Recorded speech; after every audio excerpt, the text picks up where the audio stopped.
Love is supposed to protect, nurture, and build a future. But in some relationships, love is slowly poisoned by control, jealousy, and resentment, until all that remains is obsession. This is the story of Phoenix, a young girl with a radiant kindness that touched the hearts of everyone she met. But her life was brutally taken away by the man she trusted the most. On a seemingly peaceful evening, tragedy struck. Phoenix died suddenly and tragically. She stabbed multiple times, his body mutilated and decapitated, turning the small house into a haunting crime scene. What happened to her that night? Now let's go into the details of this heartbreaking story.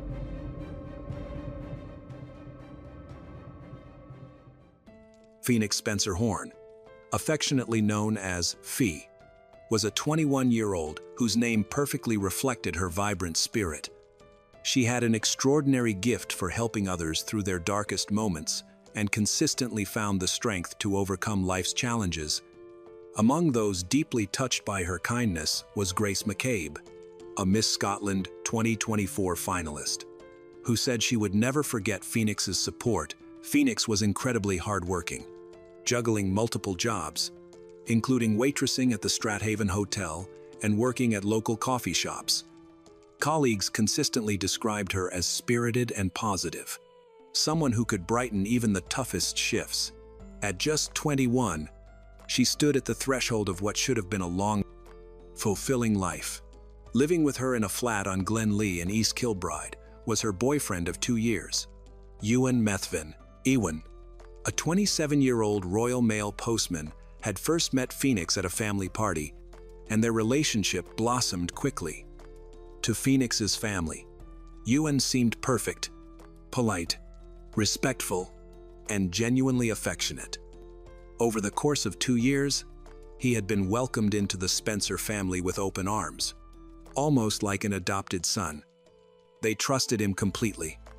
Phoenix's mother, Alison Spencer, had grown particularly fond of him, exchanging regular messages with him, and whenever Phoenix spoke of Ewan, it was with pride and a sense of security in the life they were building together. But beneath the surface, cracks had begun to form. As 2024 progressed, subtle changes appeared in Ewan's behavior. Changes Phoenix might have initially dismissed as ordinary relationship issues. He began voicing frustration about her work schedule, especially her late shifts at the Strathaven Hotel. At first, these complaints seemed minor. Ewan would mention feeling lonely when Phoenix worked evenings or weekends. What might have appeared endearing at first, a boyfriend missing his girlfriend, soon escalated in both frequency and intensity. With her naturally caring nature, Phoenix often apologized whenever Ewan expressed such feelings. She believed that relationships required compromise, and she loved him enough to take his concerns seriously. What she didn't realize was that she was being slowly conditioned to feel guilty for her independence and ambition. The cycle was insidious. Ewan complained. Phoenix apologized, and then she tried to change her behavior to keep him happy. It was a familiar pattern in controlling relationships, the gradual erosion of personal autonomy. Disguised as love and concern, Phoenix's family, who had so wholeheartedly embraced Ewan, remained completely unaware of what was happening behind closed doors. To them, he still appeared to be the same polite, considerate young man they had welcomed. Meanwhile, Phoenix was becoming increasingly focused on managing Ewan's emotional needs, while neglecting her own. The irony was cruel. Phoenix, renowned for lifting others up and helping them through their hardest times, was now caught in her own nightmare. One she could not yet see clearly. Ewan's complaints were never phrased as demands. He simply needed more of her presence and attention. For someone as empathetic as Phoenix, this manipulation was devastatingly effective. By November 2024, the dynamic of their relationship had shifted dramatically from the loving beginnings. Still, Phoenix was trying to make it work, not knowing the darkness that was about to unfold. Saturday, the 16th of November, 2024, began like any other day. That morning, Phoenix and Ewan each went to work, following routines that had become second nature in their life together. Phoenix arrived at the Strathaven Hotel in high spirits. Colleagues recalled how she always managed to brighten the room, turning even difficult customers into welcome guests with her warmth and charm. Guests and staff alike had come to expect her ever-present smile. Meanwhile, Ewan completed his postal route for Royal Mail. To his co-workers, he seemed no different than usual. As his shift ended, he mentioned he was going home to chill, but while Phoenix was busy at work, something darker was building in Ewan's mind. That afternoon, he sent her a text message that would later become a crucial piece of evidence. Once again, he complained that her waitressing shifts left him feeling lonely. It wasn't the first time he had voiced such frustration, but this message carried a sharper tone, one that Phoenix may have sensed but didn't fully grasp. True to her nature, Phoenix replied with an apology. She reassured him, expressing regret that her work schedule upset him and promising she'd be home soon. It was a familiar pattern, Phoenix taking responsibility for Ewan's emotions, while setting aside her own needs. What she couldn't know was that, for Ewan, this exchange would mark a breaking point. The resentment he had been harboring, the control he had been tightening around her life, had been building toward an eruption of violence. When Phoenix returned to their flat on Glen Lee later that evening, she had no idea she was walking into her final night alive. At 9:37 p.m., she sent her last message to her mother, Allison, saying she and Ewan were home having dinner together. Around 8 p.m., Ewan had ordered takeaway, and the delivery driver later told police that Ewan appeared calm and sober, not drunk, not agitated, not under the influence of banned substance. This detail would become key in undermining Ewan's later claims that alcohol and substances had caused him to black out. Phoenix likely had a typical evening. She finished work, had dinner with her boyfriend, and perhaps looked forward to a peaceful night at home. She probably didn't notice anything amiss. Around midnight, neighbors living below their flat heard noises that would stay with them forever. Normally, they were used to the ordinary sounds of life above them. Footsteps, voix, the rhythm of a young couple sharing a home. But on that night, the noises were different. Sudden bangs, hurried movements, the unmistakable signs of chaos.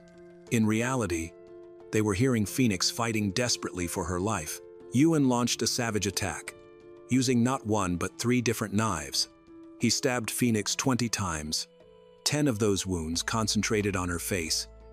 The fatal blow was a deep wound to her chest that pierced her vital organs. But the assault did not stop there. Ewan also strangled her with his bare hands, compressing her neck as she struggled against him. The brutality of the attack revealed both frenzy and cold determination. Pathologists later concluded that Phoenix was first attacked in the bathroom before being dragged into the hallway. Another bloodied knife was recovered from the bedroom. This suggested the violence moved through several rooms, as Phoenix may have tried to escape before being overpowered. Ewan's phone data, which tracked his physical activity, showed a sharp spike at the time of the attack, corroborating the neighbor's account of frantic movement inside the flat. This digital evidence would later help establish the precise timeline of the murder for Phoenix, who had spent her life helping others and spreading kindness. Her final moments were filled with unimaginable terror. The man she loved, the man her family had welcomed as a son, the man she had apologized to just hours earlier for working too much, was systematically destroying her. The Phoenix who had supported Grace McCabe through her darkest times, who had brought good spirits to every workplace, and who had been looking forward to building a future, was gone. The silence that followed the attack was absolute. But for Ewan, the violence was only the beginning. What he did next would reveal the true depth of his depravity and the calculated nature of his mind. His actions in the hours immediately following Phoenix's murder defied comprehension and displayed a level of callousness that even seasoned investigators struggled to process. After killing Phoenix on the night of Saturday, November 16, 2024, Ewan made the decision to decapitate her body. Using the same knives he had used to stab her, he severed her head from her body, in what prosecutors later described as an attempt to defeat the ends of justice. But the mutilation didn't stop there. Ewan attempted to further dismember Phoenix, trying to remove her torso, right wrist, and ankle. When police eventually discovered Phoenix's remains in their flat on Glen Lee, East Kilbride, they found her decapitated and mutilated body hidden under a towel in the hallway. The scene was so horrific that even veteran officers were shaken by what they saw. 2 blodstainede knives lay beside her, while a third was found discarded in the bedroom. Blood spattered across multiple rooms told the story of violence that had moved through their home. Perhaps the most chilling aspect of Ewan's behavior was what he did while Phoenix's body lay in the flat. At 2:40 a.m. on November 17, just hours after the murder, he was already messaging banned substances dealers, attempting to buy cocaine. He continued these attempts throughout the weekend. Even more disturbing was how he spent the following day. Forensic analysis of his devices showed that between 8 o'clock a.m. and 6:30 p.m. on Sunday, November 17, Ewan accessed adult websites at least 170 times, while Phoenix's body lay hidden just meters away. The contrast was grotesque. A young woman once described as radiant, kind, and full of life, reduced to a corpse under a towel, while her killer gratified himself in the same flat. But Ewan's actions weren't solely about banned substance. They also reflected a calculated effort to buy time and mislead Phoenix's family. The cruelest part of his deception involved Phoenix's mother. Allison had always been in close contact with her daughter. Their frequent text messages were a source of comfort for both women, a way to stay connected despite Phoenix's busy schedule.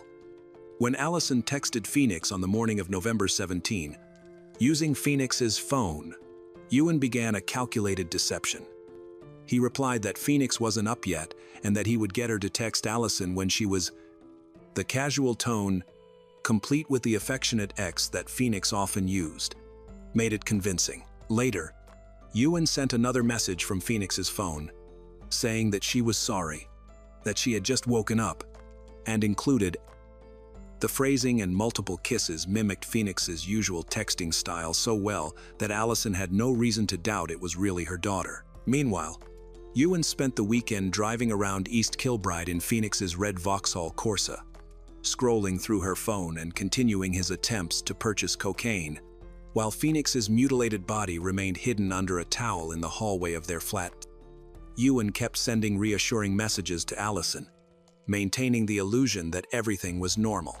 For 2 days, Allison believed her daughter was alive and well, completely unaware that Phoenix had already been murdered. But by Monday, November 18, 2024, the deception became harder to sustain. That morning, Phoenix was due at work. Her absence was not something that could be explained away with excuses about being tired or unwell. Phoenix had always been reliable, and when she failed to appear for her shift and couldn't be reached, her colleagues immediately sensed something was terribly wrong. Ewan still continued to make attempts to buy banned substance, seemingly searching for escape from the nightmare he had created. Finally, around midday on November 18, Ewan made the phone call that ended his charade. He dialed 999 and told the emergency operator he had a psychotic break and killed his wife. The words spilled out as if under pressure. But even in this supposed confession, Ewan was twisting the truth. He claimed that he and Phoenix had been messing about when the violence occurred, and that he had been taking steroids and cocaine, suggesting the substances might have been spiked. He casting himself as someone who had lost control rather than the calculating killer he was. When asked to describe what he had found, Ewan told the operator that Phoenix's body was in the hallway with a knife beside her. He said he struggled to muster up the courage to call emergency services, admitting he was full of guilt. He said that he just wanted to go to jail. He wasn't violent. He had been out of his face. He couldn't remember what had happened, and he had been driving about all weekend. These statements showed his continued attempts to minimize his responsibility, to weave a story where he was a victim of circumstance. When officers arrived at the flat on Glen Lee, nothing could have prepared them for what they encountered. Phoenix's decapitated and mutilated body lay under a towel in the hallway. Bloodstains and discarded knives told the story of the violence that had torn through the rooms. Upon arrest, Ewan's demeanor was described as disturbingly calm. Ewan's words to the arresting officers revealed the calculated nature of his crime. "I could not stay here with her like that. I tried to dismember her. I moved her from the bath and put her there." These were not the words of someone who had suffered a psychotic break or lost control, but the statements of someone actively trying to destroy evidence and cover up his crime. Forensic analysis of his phone exposed banned substance contacts dealer, adult website searches, and the fake messages to Allison.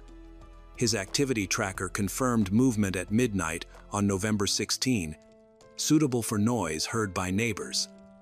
The delivery driver's testimony showed he had seemed normal that night, neither drunk nor high. Each piece of evidence reinforced a chilling conclusion. Ewan Methvin had been in control, fully aware, and deliberate in his actions, with no prior criminal record and what seemed like an ordinary life. The sheer brutality of his actions was almost incomprehensible. How could someone with no history of violence commit such an extreme act against the very person he claimed to love? The answer did not lie in alcohol or banned substance, but in the gradual erosion of respect and control that had been festering within their relationship. Until that tragic moment, Phoenix's mother had no idea what had happened to her daughter. Detective Chief Inspector had to break the devastating news. Phoenix was gone, murdered by someone the family had trusted completely.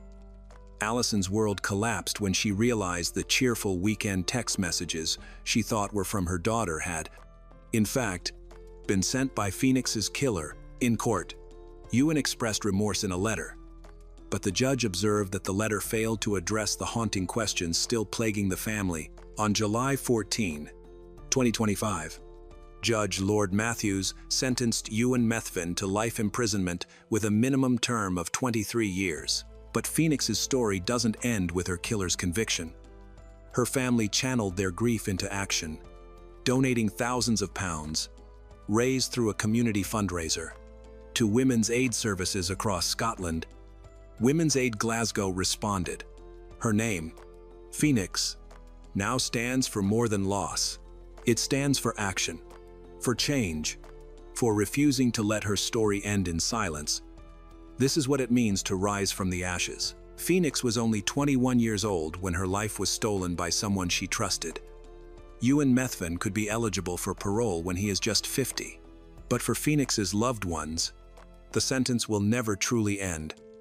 Through their courage and generosity, however, Phoenix's light continues to shine, protecting other women and ensuring her name will never be forgotten.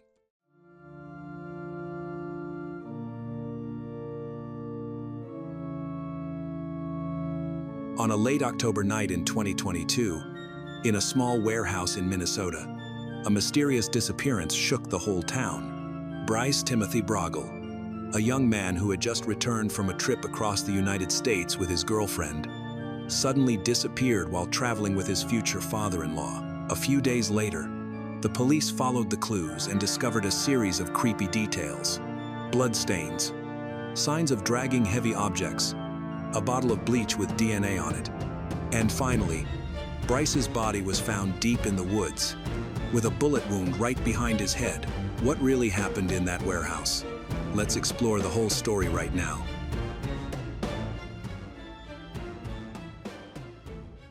It was a cold, misty day in the quiet Minnesota town of Center, a day that seemed like any other. But this was where Bryce was last seen. Bryce's girlfriend, Cordelia, had just returned home after traveling the country for months. She'd hoped to relax with her family in Minnesota, but instead, she found herself caught in a series of unsettling events. Soon after her return, Cordelia sensed that something wasn't right. Bryce had gone to the storage unit with her father, Michael, to drop off some belongings. The unit was only a few minutes' walk from their house, and the trip should have taken no more than half an hour. But as time passed, Bryce didn't come back. With each passing hour, Cordelia's unease grew. She tried to settle herself after her long journey, even took a shower, but the anxiety refused to fade. Later that day, Michael returned alone. He looked distressed and immediately told Cordelia that Bryce had been detained at the storage facility. Cordelia couldn't understand what was going on. Michael claimed that two dark gray cars had pulled up to them at the storage complex. People who appeared to be some kind of official stepped out, but they didn't show any identification or introduce themselves. Everything happened so fast that Michael didn't have a chance to question them or get a clear understanding of the situation. The individuals restrained Bryce, placed handcuffs on him, and drove away. The cars were nondescript, their headlights piercing through the growing evening fog, and Michael couldn't recall any details that might help identify them. Cordelia was shocked by the recent events. She tried to call Bryce right away, but his phone was off. She sent him texts begging him to come back and explain, but he didn't reply.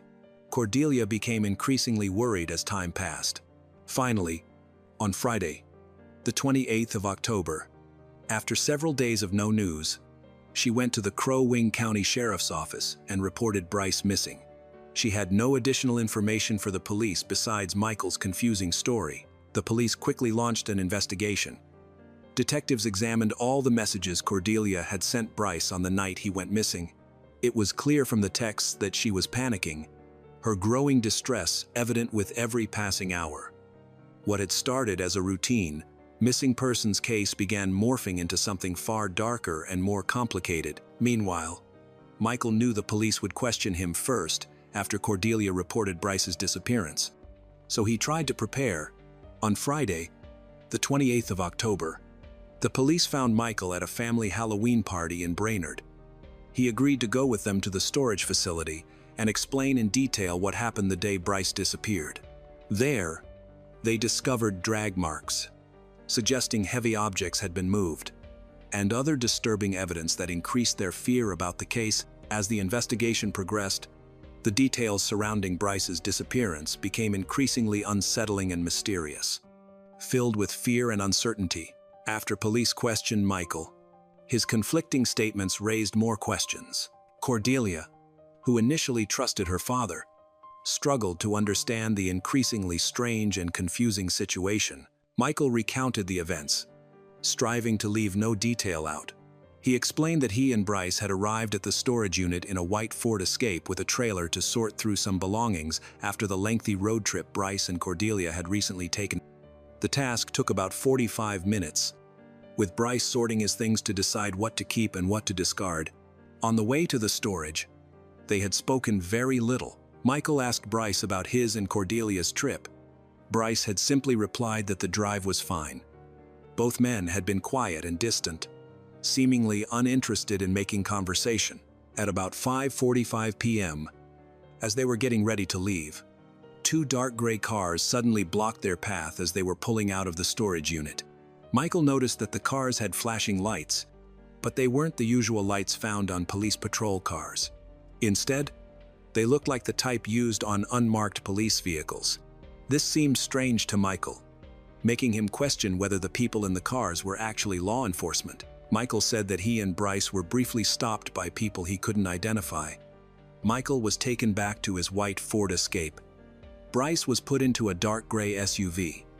Michael remembered a small computer on the SUV's dashboard, but nothing else stood out inside. Michael felt the situation was well planned and involved multiple people. As the investigation continued, hints of tension within the family began to emerge. Michael admitted he was reluctant to spend time with Bryce and felt uneasy around him. Detectives found it curious why Michael had agreed to help Bryce with the storage unit at all, especially without Cordelia being present. Cordelia later explained that she had stayed home because she was exhausted from their long journey and needed time to rest. Cordelia and Bryce had set off on their road trip right after her graduation in June. For 4 months, they traveled across multiple states, exploring new places, staying in budget motels, and occasionally sleeping in their car. It was a time of freedom without constraints. But they returned early. Michael felt that something was wrong. Cordelia was acting differently. She was quiet and reserved. She had also started doing strange things, like avoiding talking when Bryce was around. After Bryce was kidnapped, Michael came home wanting answers. He spoke to Cordelia, trying to understand what was going on. Cordelia initially dismissed it, saying everything was okay and there was no danger.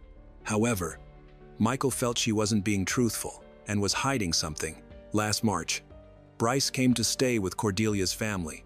Almost immediately, the house felt different. At first, the changes were small. Little comments, uncomfortable silences, and strained conversations that could be seen as normal arguments. But soon, things got worse. One morning, Cordelia came downstairs with a bruise on her face. When her parents asked how she got it, she said she tripped while playfully fighting and hit her face. Michael didn't believe her, but Cordelia insisted that's what happened. Michael was increasingly worried about Cordelia. His other daughter, who was staying with them, said she'd heard Cordelia crying in her room that night. Michael knew Bryce and Cordelia's relationship was in serious trouble. Michael was constantly on edge. Michael wanted to know more about Cordelia's recent trip. She mentioned visiting Washington recently, which worried him. He remembered that Bryce's captors had mentioned Arizona, and he knew Cordelia and Bryce had been there just weeks before. These details made him think their travels were connected to something illegal. Michael also told the police that Bryce frequently used marijuana. He was worried that banned substance use might be connected to their current problems. He also pointed out that both Bryce and Cordelia carried two phones, a regular smartphone and an older phone. The police were especially interested in finding Bryce's phones because they thought they might contain important information. However, Michael didn't know where the phones were. Cordelia was also avoiding the topic of the phones and didn't want to talk about them. Investigators considered the possibility that Bryce's disappearance was planned or that he was trying to hide. Some evidence suggested it was premeditated. However, Michael didn't believe Bryce would leave willingly, especially leaving Cordelia. Michael suspected the situation was more complicated than it seemed. Cordelia told Michael that she and Bryce had planned to move back to Montana to find jobs and start fresh. But she also disclosed that Bryce was controlling. She said he tracked her phone calls and emails. Michael noticed fear in his daughter, which made him even more worried. He wanted to help her, but she wasn't ready to fully share the details of her relationship with Bryce. The investigation revealed that Bryce had been tracking Cordelia's phone. He had made her connect all her devices to his, so he could monitor her contacts, messages, and calls. Police also asked Michael to give them his phone to check his location on the Wednesday evening Bryce disappeared. Michael claimed that after leaving the storage facility, he went home, then drove to Brainerd and visited his uncle. However, his story had some inconsistencies. The situation grew increasingly complex. There were clear tensions between Bryce and Michael, who had openly expressed mistrust and dislike for him. To unravel the truth, investigators delved deeper into the Laflex family dynamics and the relationship between Bryce and Cordelia. Michael, born in 1977 in the suburbs of Brainerd, grew up in a troubled home. After his parents divorced, his mother remarried and had more children, leaving Michael to grow up with his half-siblings. After graduating from high school in 1996, he moved to the small town of Center, working in construction before becoming self-employed, taking odd jobs for neighbors. In 1990, Michael, then 21, faced his first legal problem. He pleaded guilty to third-degree criminal conduct and received a sentence of 5 years probation. This experience motivated him to change his life and avoid future trouble.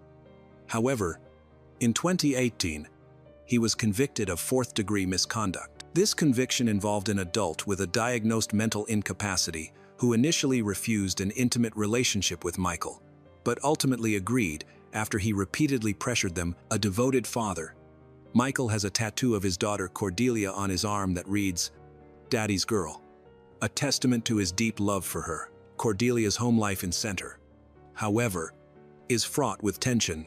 Her father, Michael, is controlling and once hired a private investigator to spy on her ex-boyfriend, creating a suffocating atmosphere.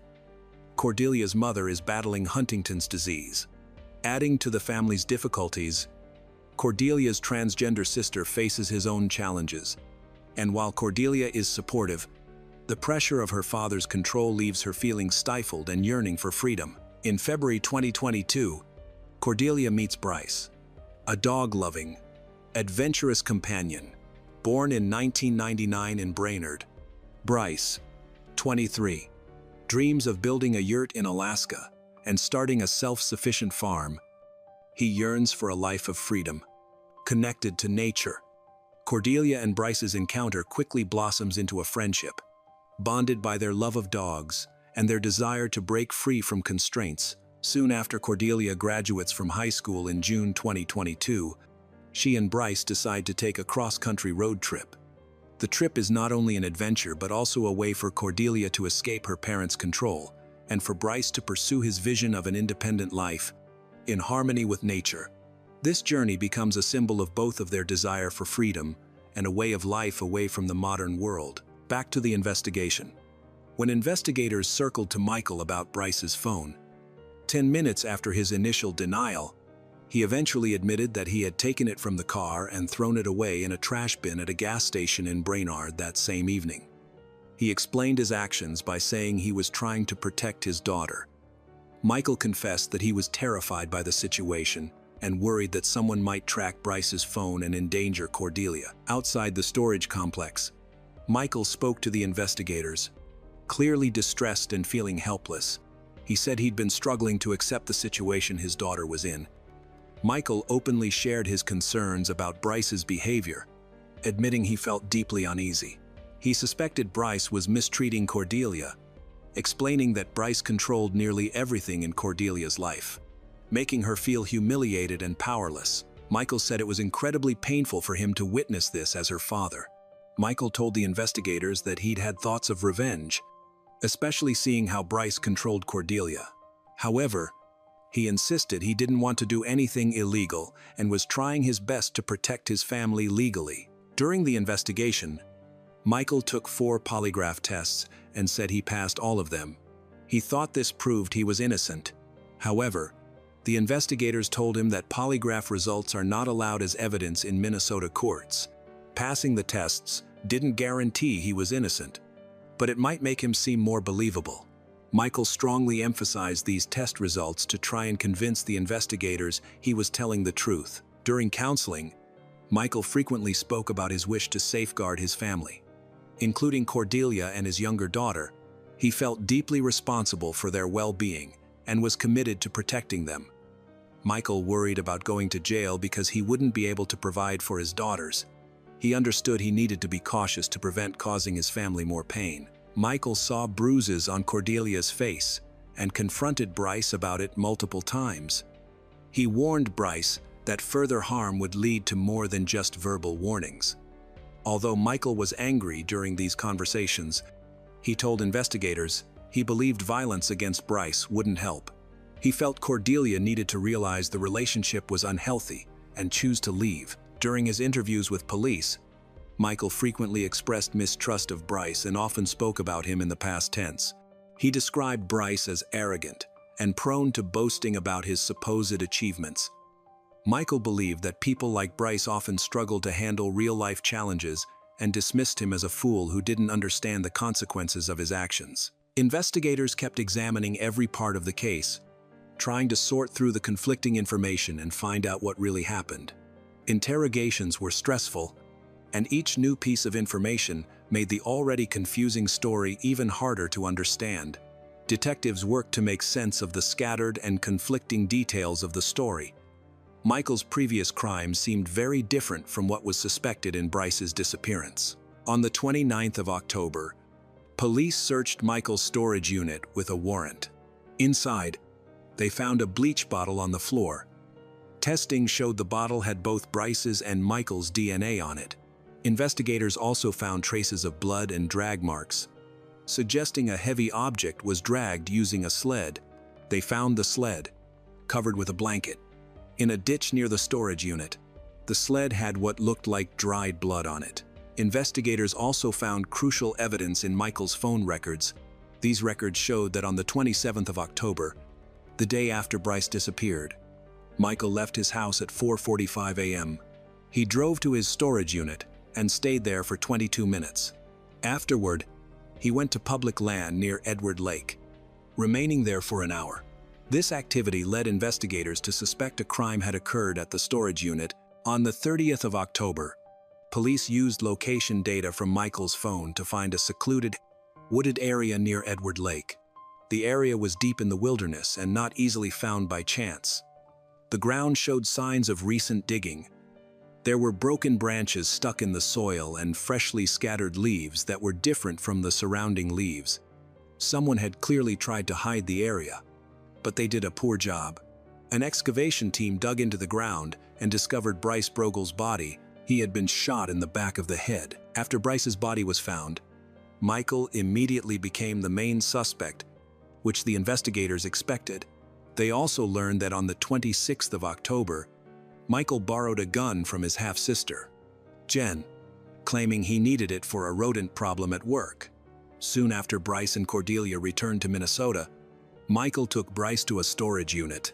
Michael said he planned to start an argument there to get Bryce into trouble with the authorities, hoping this would keep Bryce away from Cordelia. Michael stated he had the gun with him that day because he had been dealing with pests earlier. During a fight, Michael accused Bryce of hurting Cordelia. According to Michael, Bryce responded by saying Cordelia belonged to him and threatening to hurt her if anyone interfered. Michael claimed he shot Bryce in a fit of anger. Believing he was protecting his daughter, the investigation suggested the crime was planned in advance. Michael and Cordelia's landlord in Washington state said Michael had called him to ask if Bryce had ever hurt Cordelia. The landlord said he had seen bruises on Cordelia. Michael allegedly responded that he planned to kill Bryce and had already dug a grave. Michael's half-brother confirmed that he had heard similar threats. In July 2022, 1 month into the road trip with Bryce, Cordelia asked Michael to pick her up, but she wouldn't say where she was. Later, she told him she was fine and stopped complaining. Despite this, Michael was still very worried about Cordelia, especially when he saw bruises on her that she either denied or said were from accidents. Family members believed Michael thought Bryce was hurting Cordelia. The fatal shot at the storage unit, the use of a sled to transport Bryce's body to the woods, and the haphazard attempt to conceal the burial all pointed to a plan that Michael had thought through but executed poorly. He had cleaned the storage unit, buried Bryce's body, and tried to hide the evidence, but it wasn't enough to evade capture. In November 2022, Michael Lee Laflex was arrested and charged with second-degree murder for killing Bryce Brogel. Second-degree murder is defined as an intentional killing without prior planning. On March 30, 2023, the charges against Michael were upgraded to first-degree murder, and a grand jury formally accused him of this crime. His trial began in 2024. Throughout the legal process, Cordelia insisted that her relationship with Bryce was not abusive and that she was happy with him. Her social media activity seemed to confirm this. After her father, Michael Lee, was arrested, she posted on the 31st of October that she had lost a guardian angel. She continued to share positive memories of Bryce online, never supporting Michael's account of what happened. During the trial, Michael confessed to killing Bryce, but argued that the murder was not planned. He stated he acted on impulse to protect his daughter. The jury, however, did not believe him. In April 2024, Michael was found guilty of first-degree murder and second-degree murder. He received a life sentence without parole. The story of Michael and Bryce is a tragic example of how deep-seated suspicion and a lack of trust can lead to irreversible consequences. Michael, as a father, was unable to control his emotions and fears, which drove him to commit a horrific crime. His actions, fueled by fear and anger, resulted in the death of a young man and the destruction of his own daughter's life. The jury rejected his defense, and Michael received a life sentence. This case serves as a stark reminder of the importance of resolving conflicts peacefully and fostering trust with loved ones, rather than resorting to destructive actions born from anger or suspicion.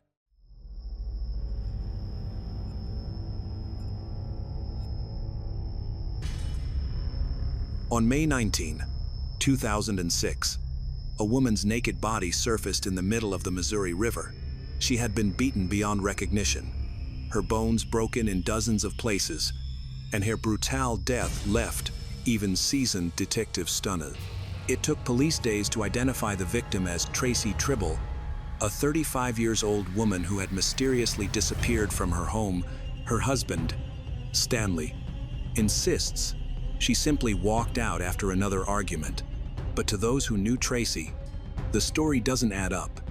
So what is the truth? And who could have committed such a brutal crime? And, as the investigation deepens, the grisly brutality of the crime reveals a nightmare far worse than anyone could have imagined. To understand why Tracy's life ended in tragedy, we need to go back in time, to her childhood, her family, and the twists and turns that led her to Stanley Tribble, the man who would eventually become her destiny. Tracy was born on August 28, 1972, in Council Bluffs, Nebraska, a small suburb with a population of about 50,000. As an only child, she initially enjoyed a stable childhood until her parents divorced when she was 10. They try to maintain a harmonious relationship to protect their daughter's mental well-being, but she still feels anxious. Later, her father, John Gostomsky, remarried a woman named Patty, and she formed a warm bond with her stepmother. Friends and family described Tracy as kind and compassionate, especially towards animals. She often stopped to care for stray dogs and cats, sharing her food with them, a habit she kept into adulthood. In the early 2000s, after a breakup, she started dating Stanley Tribble. Their relationship blossomed, and by July 2003, they were married. Despite appearing happy, those who were close to Stanley and Tracy were aware of the ongoing tensions and conflicts. Both hoped to adjust to their new life together, but they often struggled to coexist peacefully. Determining who instigated their fights was challenging, as they each blamed the other. They rented a home near Tracy's family in hopes of strengthening their relationship, but instead, it complicated matters even further. Only a few months after moving in, police were called to their home for the first time. Although there had been previous calls to 911, they had managed to resolve those situations peacefully. This time, Tracy reported that Stanley had tried to strangle her. When the police arrived, they noted minor marks on her neck. Stanley insisted he hadn't harmed her, claiming she had merely scratched herself. The police didn't believe him, resulting in his arrest while they investigated. Days later, Tracy withdrew her statement, and Stanley was released without consequences, possibly thinking this would be a lesson for him. However, the tension in their home persisted, and their frequent arguments became well known to those around them. During this time, Stanley worked as a car salesman, and Tracy found a job at a travel company. They rented their home from a mutual friend, Chris, who was aware of their penchant for partying on weekends, often leading to loud disputes. Their fights were so intense that neighbors would call the police, but each time they managed to patch things up. Eventually, Chris received complaints from the neighbors about the noise, but was reluctant to evict his friends. Over time, the community became accustomed to Stanley and Tracy's tumultuous weekends. While weekdays brought peace and quiet, Chris attempted to express his concerns, fearing things might escalate, but they dismissed his worries, attributing their issues to their temperamental and drunken behavior.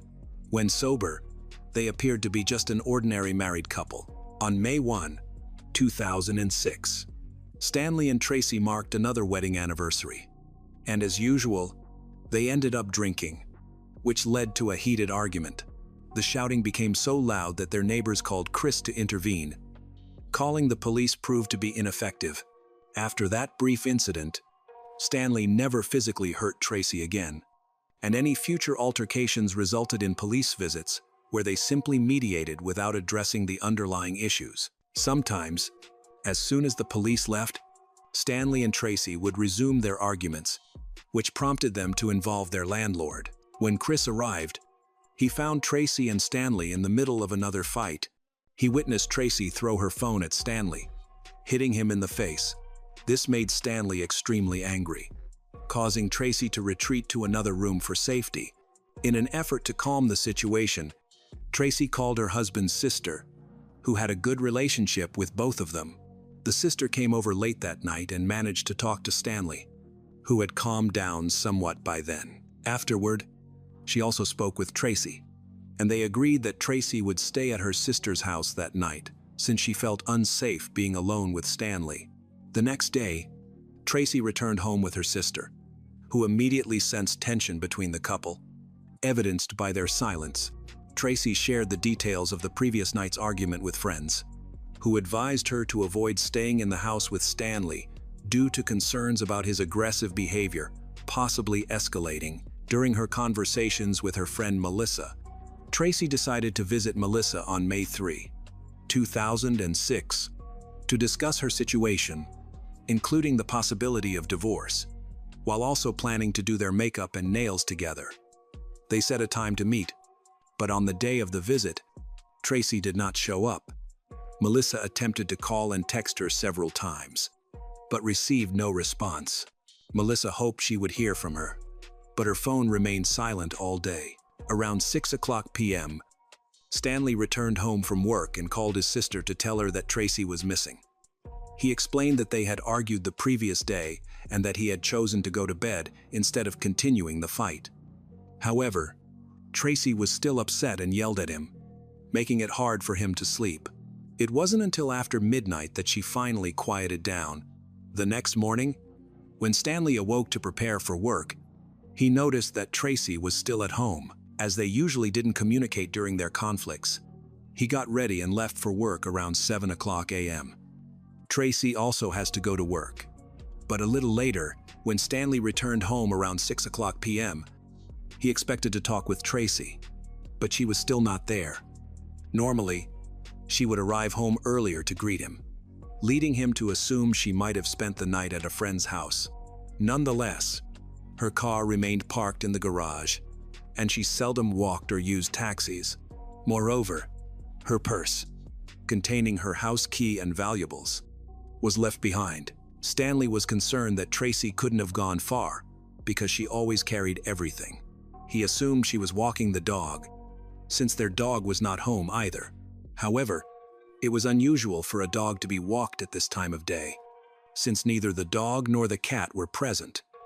Less than an hour after he got home, he received a call, informing him that their dog had been found wandering the streets without a leash or muzzle. But with an address tag and the owner's phone number, the dog was running around the neighborhood, clearly trying to get home.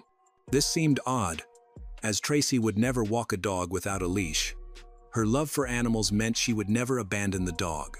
Now, Stanley was filled with suspicion and anxiety. He began calling friends and acquaintances to find out what had happened to Tracy.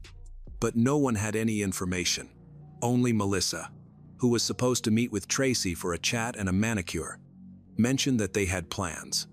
But Tracy never showed up that day. The situation escalated when Stanley called Tracy's workplace and discovered that she had missed her shift that morning. At this point, he decided to contact the police to report her missing. Detectives arrived at their home, gathered information, and spoke with Stanley in detail.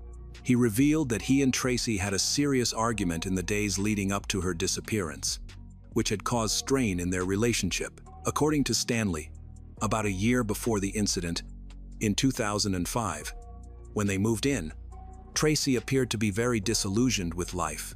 She suffered from depression and even had thoughts of self-harm, which led to her being admitted to a psychiatric clinic.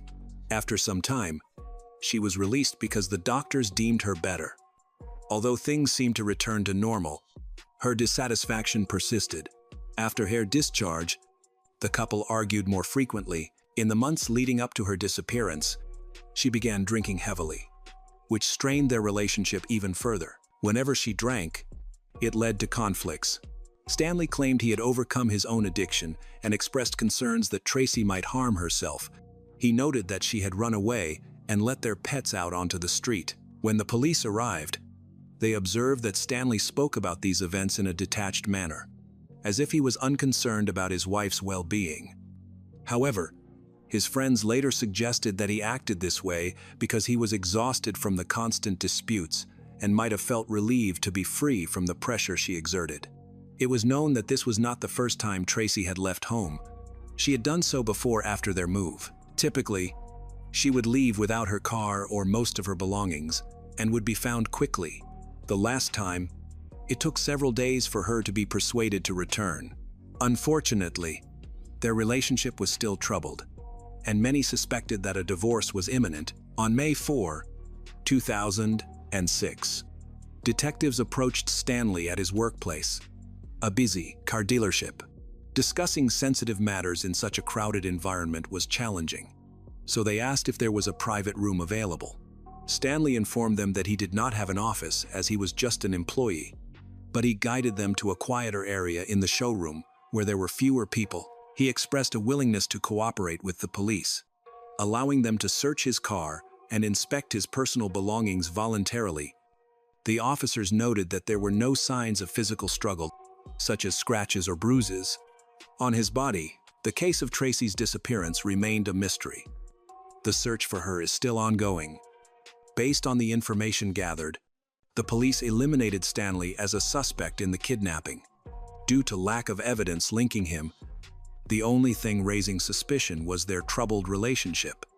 Consequently, a large-scale search operation was organized, involving the families of Stanley and Tracy, who were extremely worried and actively sought her out. They distributed flyers containing her photos and descriptions, and reached out to the media in hopes of generating leads from potential eyewitnesses. Volunteers soon joined the search, which took on greater urgency after the recent disappearance of a 12-year-old girl named Amber Harris a month earlier. The local community was eager to assist. Fearing a connection between the two cases, detectives investigating Amber's case found that she had vanished from a bus stop in a nearby town after disembarking from her school bus. A search operation for her was conducted but ended tragically. 6 months later, her remains were discovered in a park. The prime suspect in Amber's disappearance was Roy Ellis Jr., who was arrested and charged with her murder after his DNA was found on her backpack, which was located near his home. He had a criminal record with offenses, mostly minor. Preceding this case, following his trial, Roy Ellis, 68 years old, was sentenced to death. Still, the disappearances continued. Tracy was next. Then, on May 10, a 19-year-old girl named Jessica O'Grady disappeared. She disappeared while driving to the home of a co-worker she had just started dating, Christopher Edwards, to tell him she was pregnant. Christopher claimed Jessica never arrived at his place, and her whereabouts remained a mystery, leading to his arrest. Community anxiety grew as fears escalated about the ongoing series of disappearances. The police held a press conference, but found no evidence to connect these cases conclusively. In response, Tracy's family offered a $70,000 reward for information leading to her recovery or the capture of the perpetrator. Tracy's father, John Gostomsky, set up a hotline to assist those who are hesitant to reach out to the police directly. Although several calls were received, none provided useful information. Various efforts to locate Tracy, including assistance from her ex-boyfriend and a psychic who claimed Tracy was still alive, yielded no credible leads. Many tips proved false, often motivated by monetary gain. Around this time, Tracy's relatives disputed statements made by Stanley, asserting that Tracy had been in high spirits just 2 days before her disappearance. They reported that she had recently secured a new job and was making future plans, including contemplating a divorce from her aggressive husband, Stanley. John felt that something was wrong with Stanley's attitude. Although Stanley had cooperated with the police, John noticed that Stanley seemed very indifferent to the situation and did not really care about finding his wife, Tracy. John insisted that Stanley should take a polygraph test, but he never had the opportunity. On May 19, 2006, the naked body of an unidentified woman was discovered in the Missouri River. In an area where river debris had collected, the victim had numerous injuries that indicated she had been brutally beaten. Initially, the police couldn't determine the identity of the remains. They could belong to either Tracy or another missing person. Jessica O'Grady, due to the severity of the injuries, making visual identification impossible. Additionally, the body had been in the water for a long time. It was only through forensic analysis that the victim was confirmed to be 35 years old Tracy Tribble, found just 7 kilometers from her home. When Stanley learned of this discovery, he remained calm and showed no reaction, not even asking about the autopsy results. The medical examiner reported that Tracy had been struck with a blunt object, likely a metal rod or a baseball bat. Most injuries were concentrated on her face, including a broken jaw and multiple skull fractures. She was also missing several teeth, and the force of the blows had crushed and distorted her facial bones. The extent of the violence was such that she had dozens of broken bones throughout her body. Toxicology reports indicated that Tracy was highly intoxicated at the time of the murder, which likely rendered her unable to defend herself.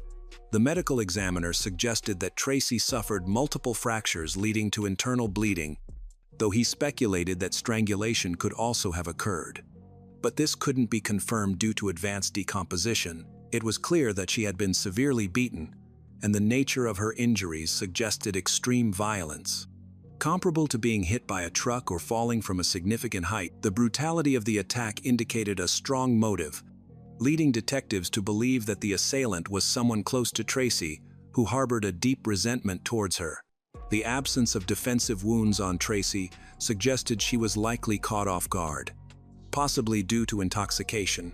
When Stanley was re-interrogated, he repeated the same statements as before.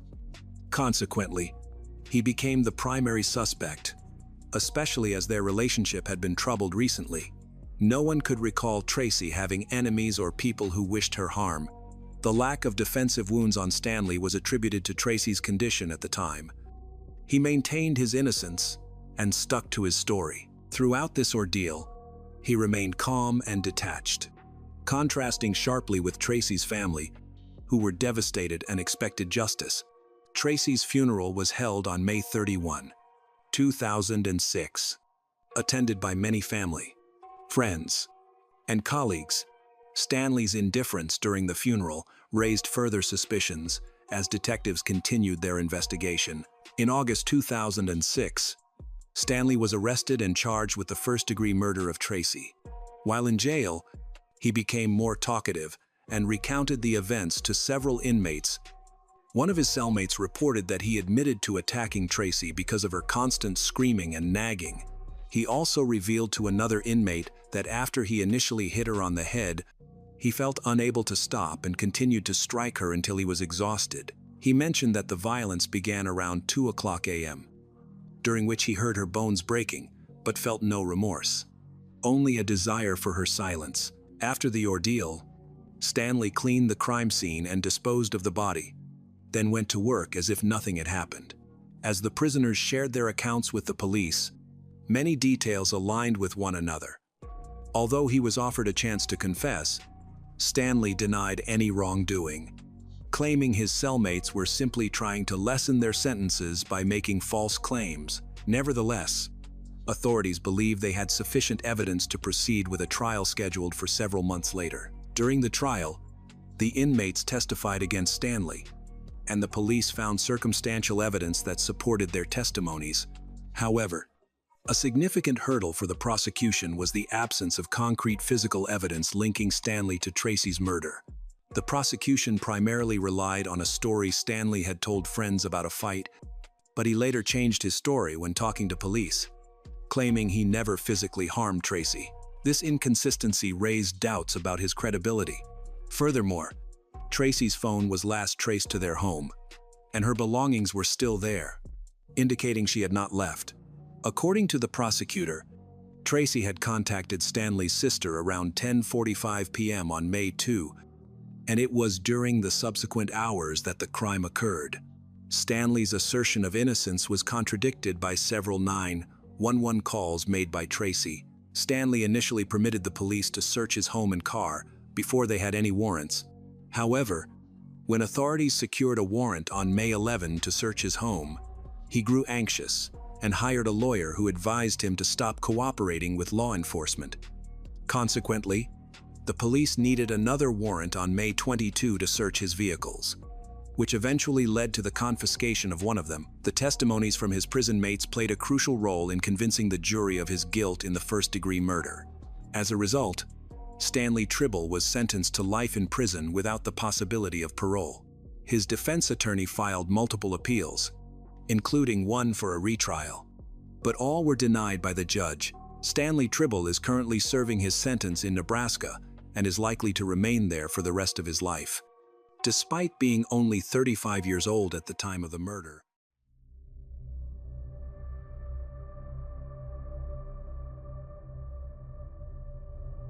Jasse seemed happy and hopeful with her husband, Mithu. However, a dark and sinister secret may have been lurking beneath the surface. On a hot summer night in 2000, in Punjab, India, Jasse was brutally murdered. Her body was found dumped in an irrigation canal. Her throat had been slit, she dying in agony for daring to love a man unworthy of her family's honor. Will Jasse find justice after more than 2 decades? Or will her family's dark secrets continue to obscure the truth? In 1994, Ludhiana, Punjab, India, was a peaceful town with narrow streets and the lively sounds of rickshaws. Sukhwinder Singh Sidhu, nicknamed Mithu, was a well-known and respected rickshaw driver, especially among the town's youth. He was more than just a driver. He was a local hero, known for his energy, athleticism, and kabaddi skills. Kabaddi is a traditional team sport needing agility, strength, teamwork. Mithu captained his team. His name was famous throughout the region. He always worked hard and was dedicated to his sport. However, that autumn, something happened that disrupted his normal life. Yaswinda Kaur Zidhu, known as Jasse, came to Jagraon, near Ludhiana, in November 1994 to visit family. She was a quiet and gentle young woman used to a peaceful life. While there, she kept hearing about a talented local athlete and rickshaw driver named Mithu. People often mentioned him, and she became curious about who he was. Although she hadn't intended to meet him, destiny had other ideas. Jasse and her mother were at the rickshaw stop one ordinary morning, waiting for a ride to the market. Little did Jasse know, she was about to meet someone she'd often heard about. A rickshaw arrived, and Jasse saw the driver, a young man with a striking look. Mithu. He immediately noticed Jasse and seemed captivated. Jasse, her mother, and other passengers then settled into the rickshaw. As the rickshaw traveled through the town's narrow streets, Mithu repeatedly glanced back at Jasse. Mithu, usually absorbed in his work, found himself increasingly distracted by the mysterious girl behind him. Jasse noticed his glances and, though self-conscious, felt intrigued. She tried to avoid his gaze, but their eyes met briefly, and they exchanged a small smile. Jasse and her mother got out of the rickshaw. As she turned, she saw Mithu looking at her. Their eyes met for a longer moment than before. There was an unspoken understanding between them, a silent communication. This chance meeting felt significant in a way they hadn't expected. Throughout the day, Jasse kept thinking about the rickshaw driver and his warm, curious gaze. Mithu, too, was preoccupied by their brief interaction and the meaningful look they had shared. These quick glances were enough to stay with them both throughout the day. Night fell. As Mithu returned home after a long day of work, exhaustion settled in, and he decided to rest for a while in his room. However, the peace was shattered by sudden cries from outside. He rushed out to see 2 girls stranded by the side of the road. One of them was Jasse, the very same girl he had driven earlier that day. They were in trouble. Their scooter had broken down, and they couldn't fix it themselves. Mithu approached them without hesitation, offering his help right away. He began examining the scooter carefully, trying to figure out what was wrong. After several attempts to start the engine, he finally identified the problem and managed to fix it. Jasse was grateful, but they had trouble communicating because Jasse spoke only English and Mithu spoke only Punjab. Luckily, Jasse's friend could translate. so they could say a few things to each other. Mithu later found out that Jasse was staying with relatives who lived only 15 minutes from him. He was 22, and Jasse was 19. They were both young and energetic, and it was clear they were interested in each other. The following evening, Mithu felt compelled to see Jasse again. Her family was strict and wouldn't allow her to have male visitors. Jasse had to secretly meet him at the window. They held hands and talked, though the language difference made it difficult to understand each other. Despite this, they shared a strong connection that went beyond words. Jasse's life was very restricted. She was born in India and moved to Canada with her parents. They lived in a large house with many relatives. Her parents and other family members closely watched her. Enforced strict rules, Jasse grew up valuing tradition, respecting elders, and obeying family rules. Even in Canada, she remained connected to her Indian heritage. She wasn't interested in Western culture, avoided parties, and preferred spending quiet evenings with her family. And her education was very important to her. In India, Jasse stayed with her grandparents, who were wealthy landowners and influential figures in the region. Their large, luxurious home and high social status demonstrated the family's prominent position in the community. The family also owned a business in Canada, further enhancing their influence.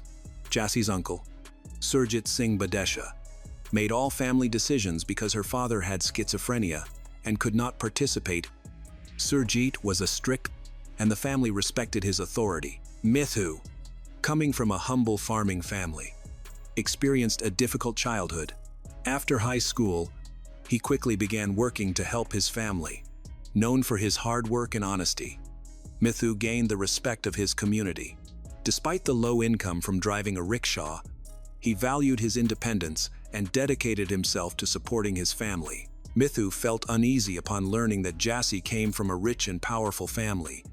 He was aware of their different social classes. Despite this difference, they started dating in secret.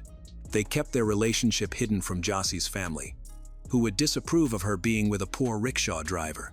However, Jasse didn't care about Mithu's wealth.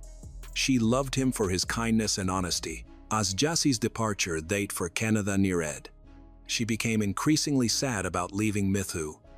A few days before her flight, she tore up her passport and told her mother she'd lost it. This was a lie to buy her an extra 20 days in India while she applied for a new passport. Her family was angry, but they had to accept the situation. Jasse and Mithu spent every possible moment together during those 20 days, making the most of their remaining time. In January 1995, Jasse returned to Canada, but she and Mithu continued their relationship through letters and phone calls. Jasse wrote in English, and Mithu responded in Punjabi. Friends helped them translate their letters. Jasse also began learning Punjabi to better communicate with Mithu. International calls were expensive, so their phone conversations were short but meaningful. They stayed in touch for 4 years, hoping to be together again. In 1999, Jasse's family arranged her marriage in India. Her uncle, Surjit, had found a suitable husband, a wealthy, 60-year-old landowner. Jasse was shocked, as he was much older than her, and she couldn't bear the thought of marrying him. Jasse confided in a trusted aunt that she felt she would die if she couldn't marry Mithu. Understanding the seriousness of the situation, her aunt offered to help. On March 1999, Jasse and Mithu secretly married in a quiet ceremony at a gurdwara, without anyone's knowledge. Afterward, Jasse returned home, and the marriage remained a secret. Her arranged marriage to the older man was first delayed and then cancelled altogether. Jasse stayed in India for 2 more months, secretly meeting Mithu, knowing that their relationship's exposure could have severe consequences. When she had to go back to Canada, she assured Mithu she would visit again soon. They kept in contact, and he even got a phone installed at home to make talking easier. But in early 2000, Jasse's relatives in India discovered her secret marriage and told her parents. Her mother and uncle were very angry. Jasse was locked in her room, not allowed to use the phone, and had no way to reach Mithu. A few days later, Jasse's mother, Malkiat Kaursidu.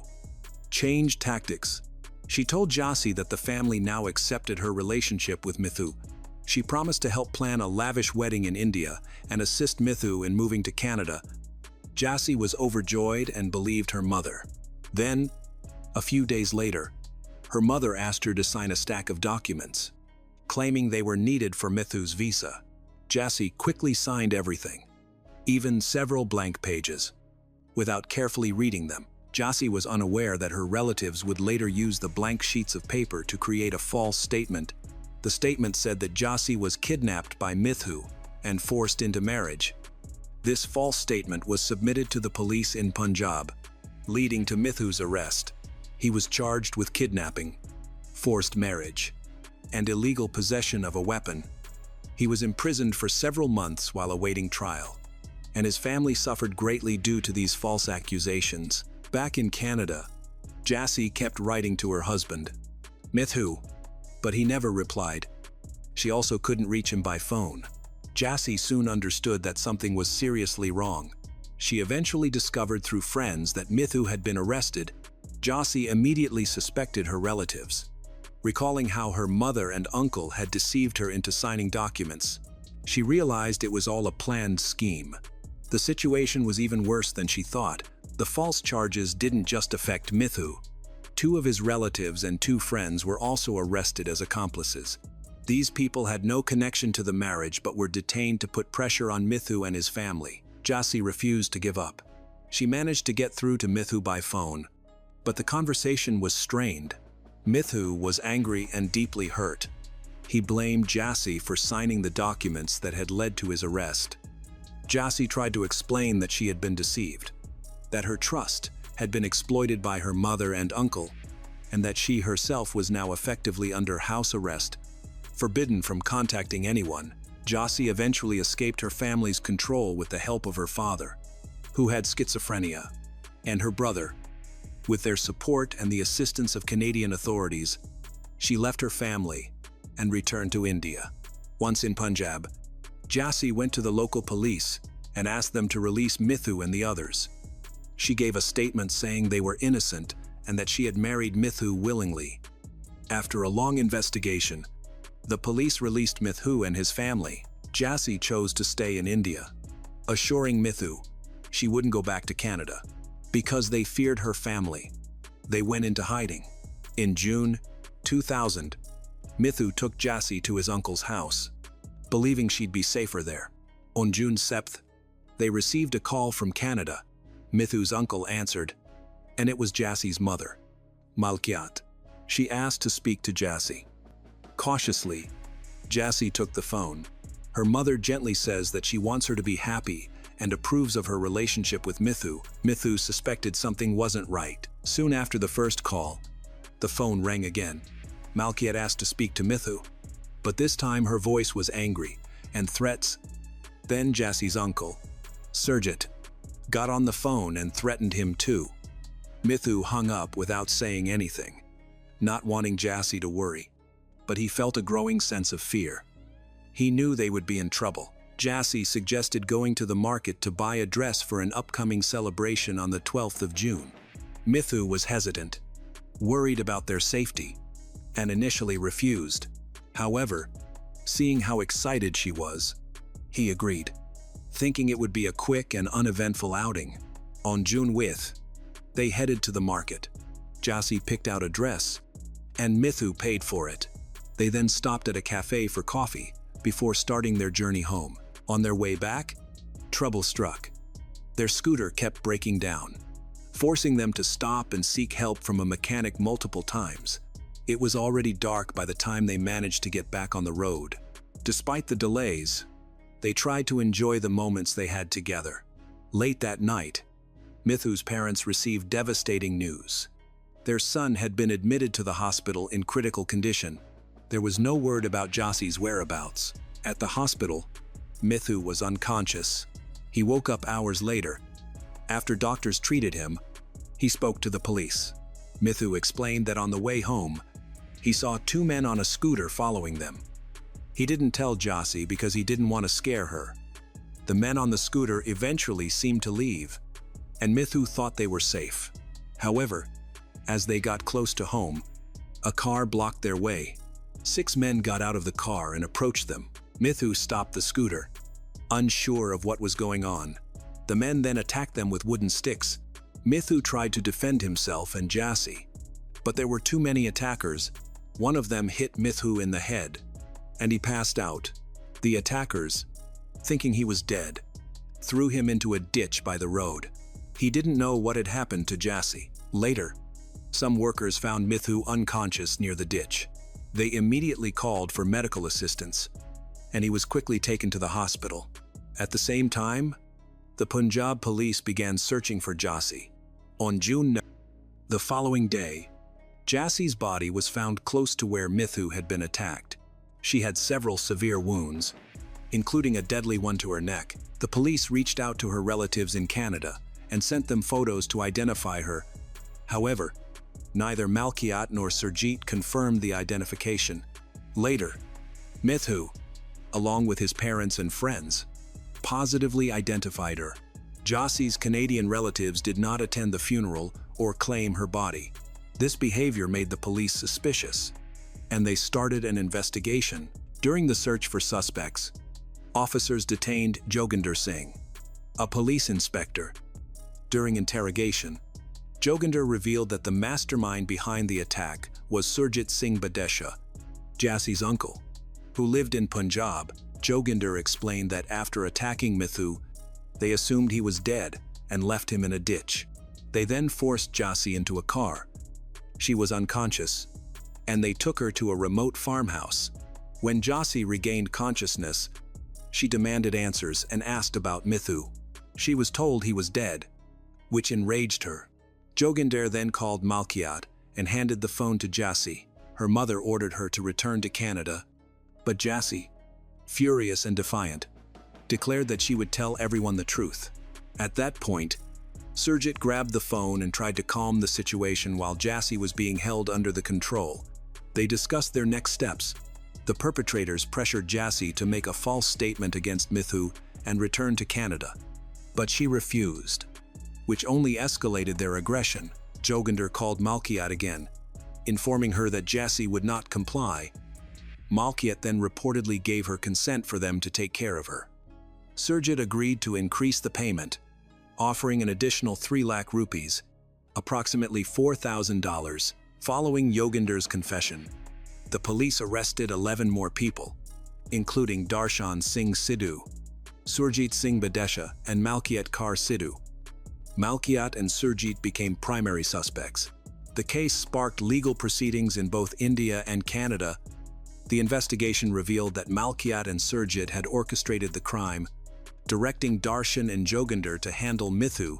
Darshan Singh Sidhu, one of the men previously convicted of Jasse's murder, but later acquitted in India on appeal, was granted permanent residency in Canada in 2008 after lying about his criminal status on his immigration application. He was later declared inadmissible to Canada after his criminal past was revealed.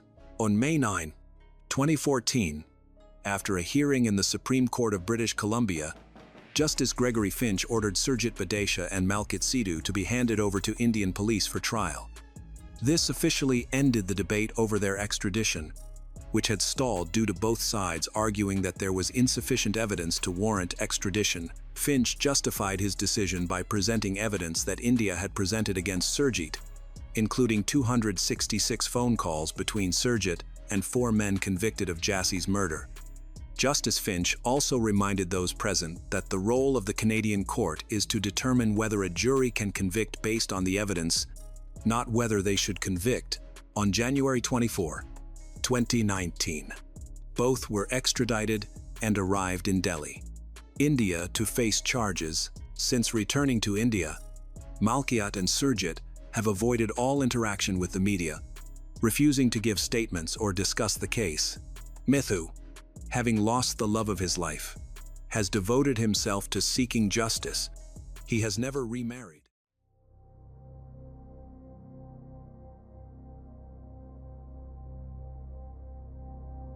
On December 1, 1991, A quiet afternoon at a small coffee shop in Woodbury was suddenly broken by a loud noise in the restroom. When the staff rushed in, they found a horrifying sight. Robert Bobby Curley, 32, convulsing violently on the floor, his face pale, sweat pouring off him like a shower, but sticky and opaque, like some strange substance. He groaned, shivered, his whole body burning like fire, and whispered for help before passing out. No one could understand what was happening. A healthy man who had been shopping and chatting with friends just hours before was now dying before everyone's eyes. Emergency crews rushed in, trying to stabilize his heart rate and breathing, but his condition quickly deteriorated. Doctors suspected this was no ordinary pain, but the result of a deadly poison that had been coursing through his body for weeks, even months. And then, as the first tests were carried out, a chilling truth began to emerge.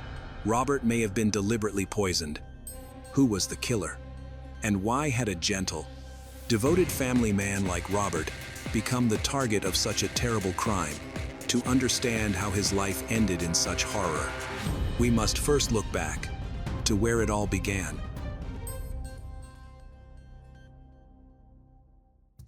Robert Bobby Curley was born in 1959 in Ireland, and his family later relocated to Woodbury, Pennsylvania, United States of America, a town primarily engaged in coal mining. His father was a builder who started his own contracting business, and from a young age, he involved Robert in various projects. Robert's mother was a homemaker who raised the children and volunteered at the local church. Growing up, Robert experienced a modest but nurturing and loving environment. As a child, he learned the value of hard work and family. He showed a keen interest in electrical engineering early on. By the time he could hold a screwdriver, he was taking apart and reassembling household appliances. However, his enthusiasm for technology led to some mishaps.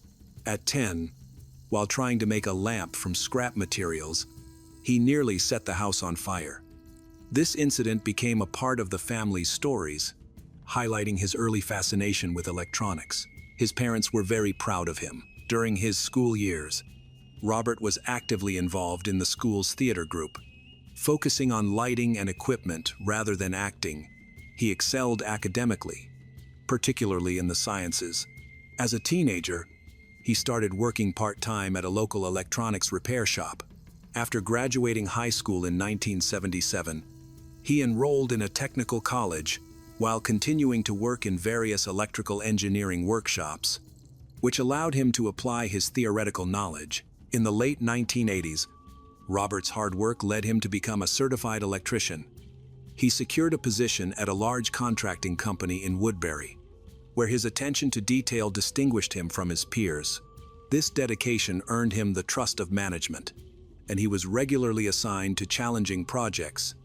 Despite being somewhat absent-minded, Robert gradually became a mentor to novice electrical fitters. However, he is not content with his current role and has bigger aspirations. He dreams of starting his own business, specializing in complex electrical work, and plans to expand across the United States. Work wasn't Robert's only passion. Family was equally important.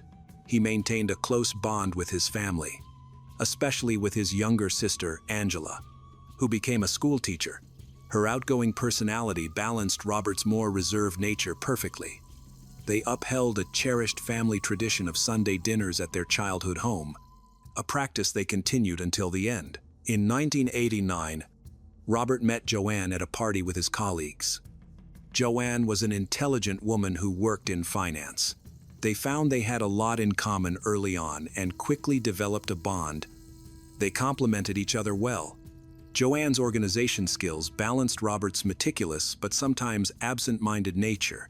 Joanne had lost her husband in a tragic car accident and had received $1,700,000 in compensation. She also had a daughter from a previous marriage, and Robert got along well with both mother and daughter. They planned to adopt in 1990 and decided to get married. Joanne was fully supportive of Robert's dreams. Robert, passionate about starting his own company, volunteered frequently to help others, especially elderly individuals. by offering services like wiring and minor repairs without charge. He set up a workshop in the basement of their home to work on his ideas. By 1991, Robert's life seemed promising and smooth, but as autumn approached, he began experiencing unusual symptoms. He suffered from headaches, nausea, and fatigue that he couldn't explain.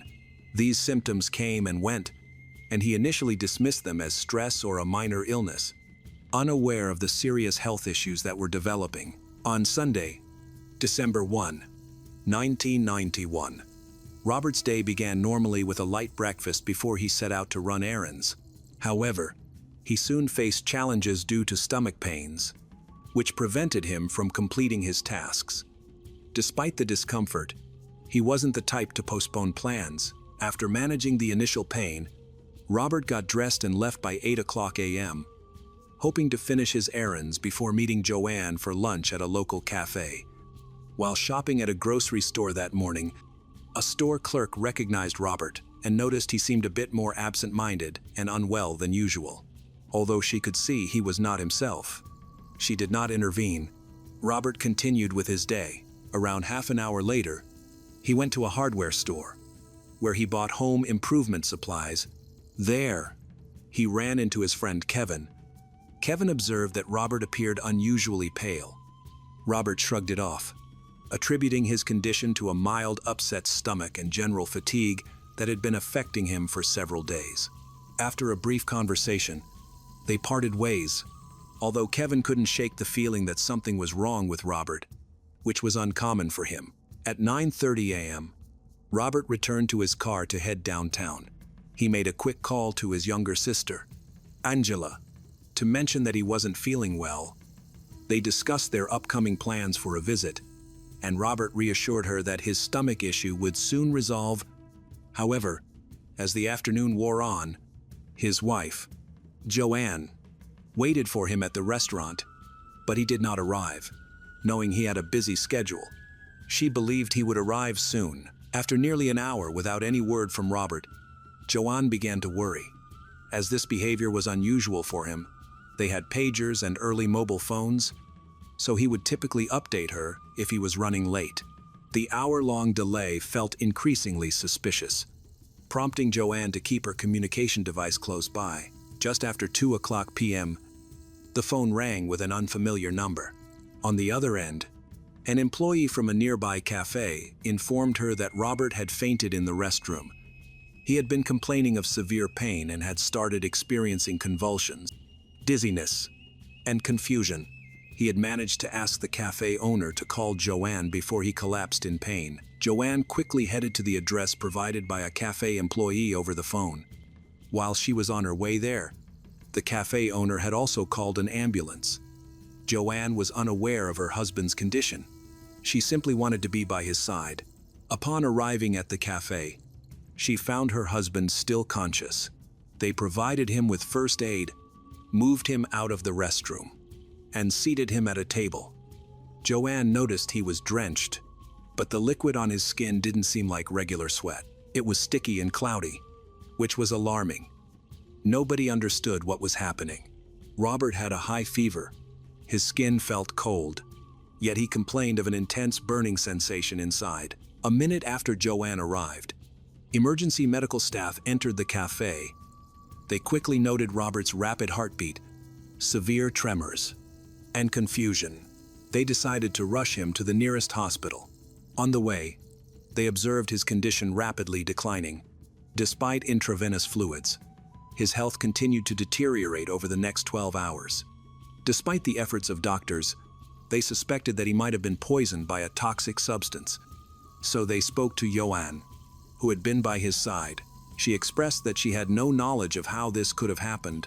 Joanne insisted everything had been fine with Robert. He had no chronic illnesses, addictions, or medications. However, she did mention that in the past few weeks, he had experienced unusual symptoms like malaise, abdominal pain, and unexplained weakness. Toxicological tests were conducted, and the doctors awaited the results, suspecting he had ingested poison or been exposed to harmful chemicals. Initially, Specialists struggled to determine the cause of Robert's condition. When assessing his condition during the process of taking him to the hospital, they suspected that he might be suffering from a severe food allergy, poisoning, or a rare allergic reaction to some kind of irritant. Meanwhile, Joanne cried when calling her husband's family to inform them about this situation. Once the first test results came in, doctors suspected Robert had been poisoned with a heavy metal or industrial chemical. Unfortunately, they needed more information. That evening, one of Robert's doctors reached out to law enforcement, asserting that an investigation into possible poisoning should begin. The detectives went to the hospital to collect initial information, and an official case was opened on December 5, 1991. After talking with the hospital staff, the situation has not been clear. Because they are waiting for the final test results and cannot clearly identify the type of toxin, the entire city was considered a potential crime scene. This prompted an extensive review of all the places Robert had visited that morning. Detectives visited the cafe where the incident began and where paramedics took him, conducting chemical tests and interviewing the staff, who were cooperative. The police had unrestricted access to CCTV footage. This footage revealed that Robert had arrived at the cafe in poor condition. Seeking help, they reviewed all possible CCTV recordings from that morning, noting that he appeared disoriented and distracted, leaning against walls and dropping items, which was unusual for him. Overall, he looked very pale. Angela mentioned that Robert called earlier that morning complaining of severe stomach pain and sounded very tired. Even though it was an off day, he expressed that he felt like everything inside him was burning. Eyewitnesses reported that Robert entered the cafe around 11:30 a.m. Cs, appearing very unwell and pale. He immediately asked the cafe owner for a glass of water and sat down for a while, until 12:15 p.m. He went to the toilet, then had a loud noise. When cafe staff checked on him, they found him collapsed on the floor. The police carefully reconstructed the events of that morning, noting when Robert's wife, Joanne, arrived at the cafe and how he ended up in the ambulance. After analyzing what occurred up to his arrival at the emergency room, they found no evidence of him having come into contact with any dangerous substance. They interviewed his wife, Joanne, who appeared taken aback by the possibility of being accused. Once she understood the nature of the suspicion, she became upset but remained cooperative. Joanne explained that Robert was an electrical engineer who often worked with various chemicals, but to her knowledge, none of those were hazardous. Furthermore, they chose not to keep any medications at home because they do not have small children or pets. The detectives then expanded their investigation, thoroughly checking places Robert had visited. Conversations with store employees confirmed there were no safety concerns. They also looked into Robert's recent purchases but found nothing suspicious. By the following morning, they determined that Robert had been poisoned with a toxic substance commonly found in rat poisons and used in manufacturing. However, the use of this substance has been strictly controlled for many years, so the possibility of accidental exposure was ruled out. This led investigators to speculate that Robert's poisoning was intentional. As news of the incident spread, local media began reporting on Robert, a respected electrician. Interviews with neighbors and family revealed no indication that he had any enemies. In the meantime, rumors circulated that Robert's ambition to start his own business might have angered competitors. Both law enforcement and Robert's family cautioned against baseless gossip. As the investigation initially stalled, the local sheriff reached out to the Federal Bureau of Investigation for assistance. Knowing they would be better equipped to trace the substance, the complexity of the case arose from the fact that small amounts of this toxic compound could be found in some rodent poisons and technical reagents, making it easily obtainable. For an effective poisoning like Robert's, however, it would require prolonged, systematic exposure. This reinforced the belief among investigators that the perpetrator was someone close to Robert, who could administer the poison without raising suspicion. Despite thorough scrutiny of Robert's immediate circle for signs of conflict, deaths, or romantic entanglements, nothing significant emerged. The case took a turn when detectives examined Robert's workplace, where they discovered a small metal container in his toolbox that had traces of the poison. This raised new questions. Why would an experienced engineer carry poison? And was the container deliberately contaminated and planted by someone else? Attention then shifted to Joanne, as a workshop acquaintance recalled an unusual incident. A few weeks before the poisoning, she had unexpectedly brought lunch to Robert at work. This drew suspicion and made Joanne a prime suspect. However, more work was needed to prove any connection between her and the poison. Investigators set out to track local suppliers who might have sold any substances related to the poison. They couldn't initially find evidence connecting Joanne, but the detectives felt they were on the right path. Meanwhile, the motive for Joanne to poison her husband remained unclear. An investigation into Joanne's financial activities and digital records, including phone calls and computer usage, began afterwards. It was discovered that 6 months prior, Joanne had taken out a life insurance policy for $300,000 in Robert's name, naming herself as the sole beneficiary. Additionally, her credit card records revealed that she purchased chemicals in a nearby county about a month before Robert was poisoned. These purchases included industrial cleaning products that might contain the harmful substance involved. Complicating matters, the chemical supply store had poor records of its transactions, which delayed the investigation. The prosecutor's office was cautious about filing charges due to the complexity of the case, which required solid proof. Meanwhile, Robert was fighting for his life in the hospital, and doctors were struggling to keep his condition stable. He experienced hair loss, a symptom of a lethal dose of poison, and suffered from intermittent neurological attacks. Large doses of medication were needed to alleviate his pain, but he only briefly regained consciousness, often mumbling incoherently. He occasionally spoke of his wife, expressing his love for her. But these moments weren't enough for investigators to gather crucial information about how he might have ingested the poison. Joanne's behavior drew increasing scrutiny. Although she initially gave numerous interviews, her frequent public appearances began to appear suspicious as her answers started to contradict each other. Under growing suspicion from journalists, Joanne tearfully insisted that she would never harm her husband. In response, police sought the assistance of psychiatric experts to analyze her interviews for any signs of deception. Weeks passed, and Robert's health deteriorated further, leading him into a coma. Meanwhile, Joanne faced mounting suspicions. While some neighbors characterized her as a kind person, others believed that there were deeper issues in her marriage. One day, Joanne brought pizza and iced tea to the hospital, which Robert ate before his condition worsened significantly. In his final moments, he confided in a nurse that he suspected his wife was involved in the poisoning. But it was too late. After nearly a month of suffering, Robert passed away on December 27, 1991, transforming the investigation into a murder case. With the escalation to murder charges, police seized a suspicious metal container containing traces of harmful substances, as well as Joanne's computer. Investigators found that Joanne had been frequenting online forums discussing heavy metal toxins and poisoning methods. The pizza and iced tea she brought were also found to contain a dangerous substance, leading authorities to conclude that the similarities couldn't be coincidental. In February 1992, based on the gathered evidence, a warrant was issued for Joanne's arrest.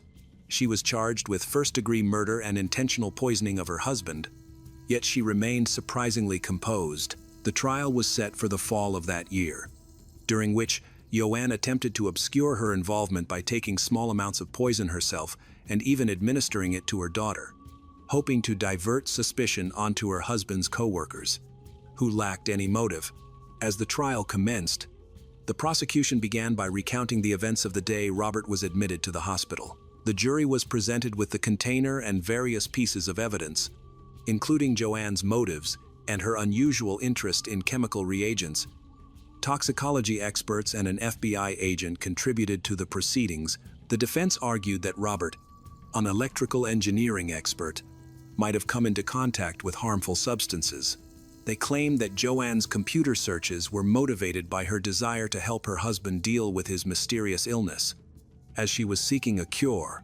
The prosecution presented a colleague of Roberts who testified about a suspicious visit to the workplace shortly before the poisoning occurred. The most significant evidence came from a chemical supply store manager who recognized Joanne as a customer who had purchased an industrial cleaner. Although he did not have complete documentation of the sale, he recalled that the product could have contained a dangerous ingredient. Joanne decided to take part in her cross-examination and spoke on her own behalf. However, she faltered when questioned about why she had taken out a large insurance policy 6 months before her husband's death and could not provide a clear explanation for her actions. It was suggested that her motive was the insurance payout for her husband's life and a desire to avoid sharing compensation from her first husband's death. Throughout the trial, Joanne tried to stay composed, maintaining her innocence. Eventually, on her lawyer's advice, she agreed to a plea deal in 1997 to escape the death penalty, confessing to third-degree murder and receiving a 20-year prison sentence, with the possibility of parole after 10 years. In his ruling, the judge highlighted the cruel manner in which Joanne chose to dispose of her husband. Robert suffered for almost a month in the hospital before his death. Having been poisoned for nearly a year after their wedding, his suffering made death seem like a release. Joanne showed no remorse, which angered Robert's family. While they found some relief in the verdict, they were dissatisfied with what they considered a lenient sentence. Family members coped with their loss in various ways. For instance, Robert's younger sister Angela became an advocate for victims' rights, particularly in cases of domestic or hidden violence.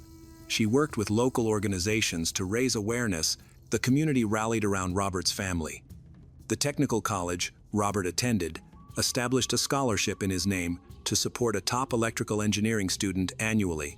The local city council also took action to tighten regulations on the sale of chemicals that could contain dangerous substances.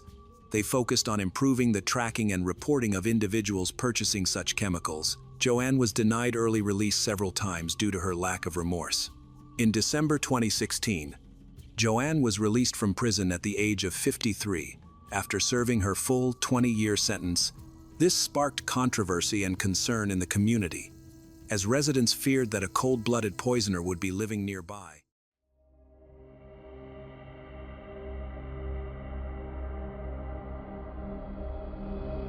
It was a warm Saturday night in Southern California. Gloria Zamora had just finished dinner with someone she trusted. A night that should have ended with nothing more than a smile and plans, but as she stepped out of the restaurant and toward the parking lot, everything changed in less than 60 seconds. A figure emerged from the shadows. No warning, no chance to escape.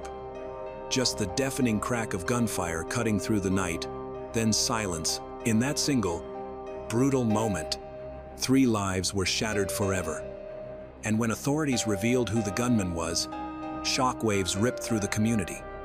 This is not just an ordinary crime, but a story of ambition, obsession, and a woman who refuses to bow to fate. Gloria Zamora was born around 1985 in Fresno, California, the third child of Mexican immigrants seeking a better life. Her mother came from Jalpa, Zacatecas, while her father was originally from Culiacan. When Gloria was just 2 or 3 years old, her parents separated. The home environment had been turbulent. Her father battled alcoholism, and the abuse left deep emotional scars. Though Gloria held only faint memories of him, she understood that her mother had once come dangerously close to losing her life. After the separation, Gloria, her mother, and 3 older siblings moved to East Los Angeles to live with her grandmother. It was a strict household, marked by rigid rules and little tenderness. Her mother and older brother launched a small food business to make ends meet, but daily life remained difficult. Gloria often described her childhood as anything but easy. She only reached the 8th grade before her life took a dramatic turn. At just 16, Gloria became pregnant with her first daughter. The baby's father was even younger than she was and quickly disappeared.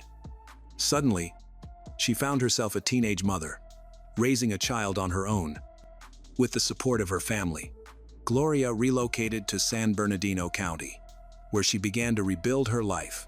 After giving birth, she worked multiple jobs, sometimes 2 or 3 at once. While attending night classes in a determined effort to finish high school, her only goal was to create a better future for her daughter. As the years went on, her bond with her siblings grew strained. While Gloria stayed focused and responsible, they fell into substance abuse, creating distance and tension within the family. By the age of 20, Gloria married for the first time and had 2 more children.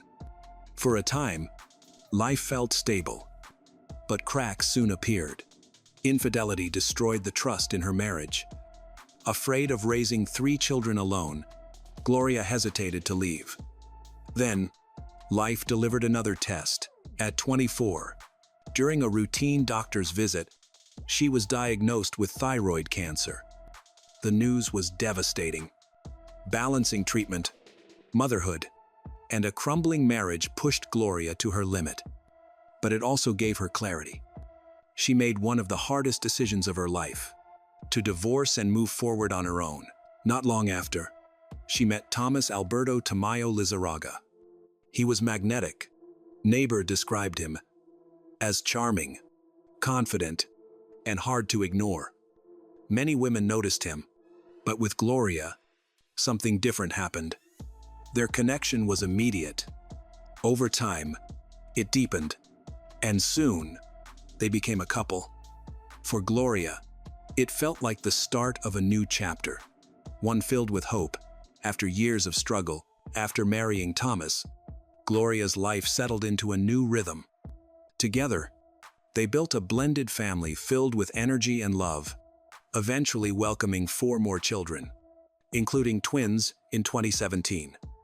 With 7 children to care for, Gloria embraced a busy, vibrant household, driven by her relentless determination to support her family and give them the life she had always dreamed of. Gloria's entrepreneurial spirit never faded.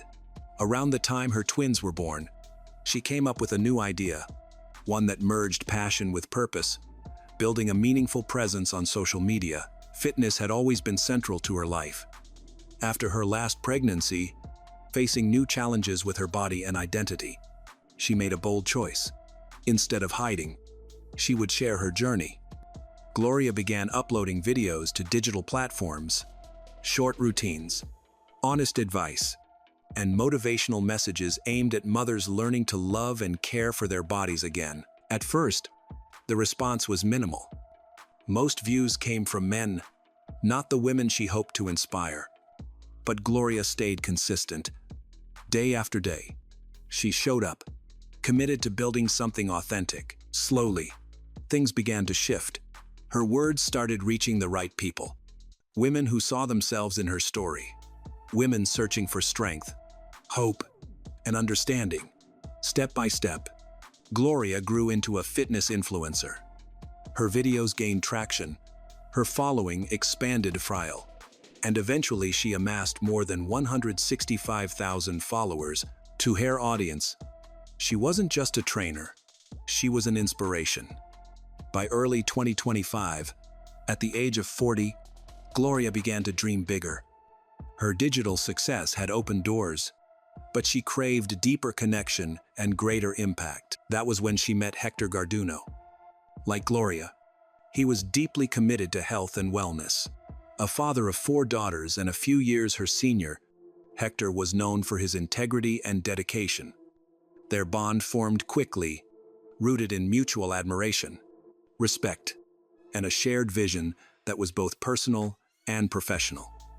With Hector's support, Gloria's confidence grew.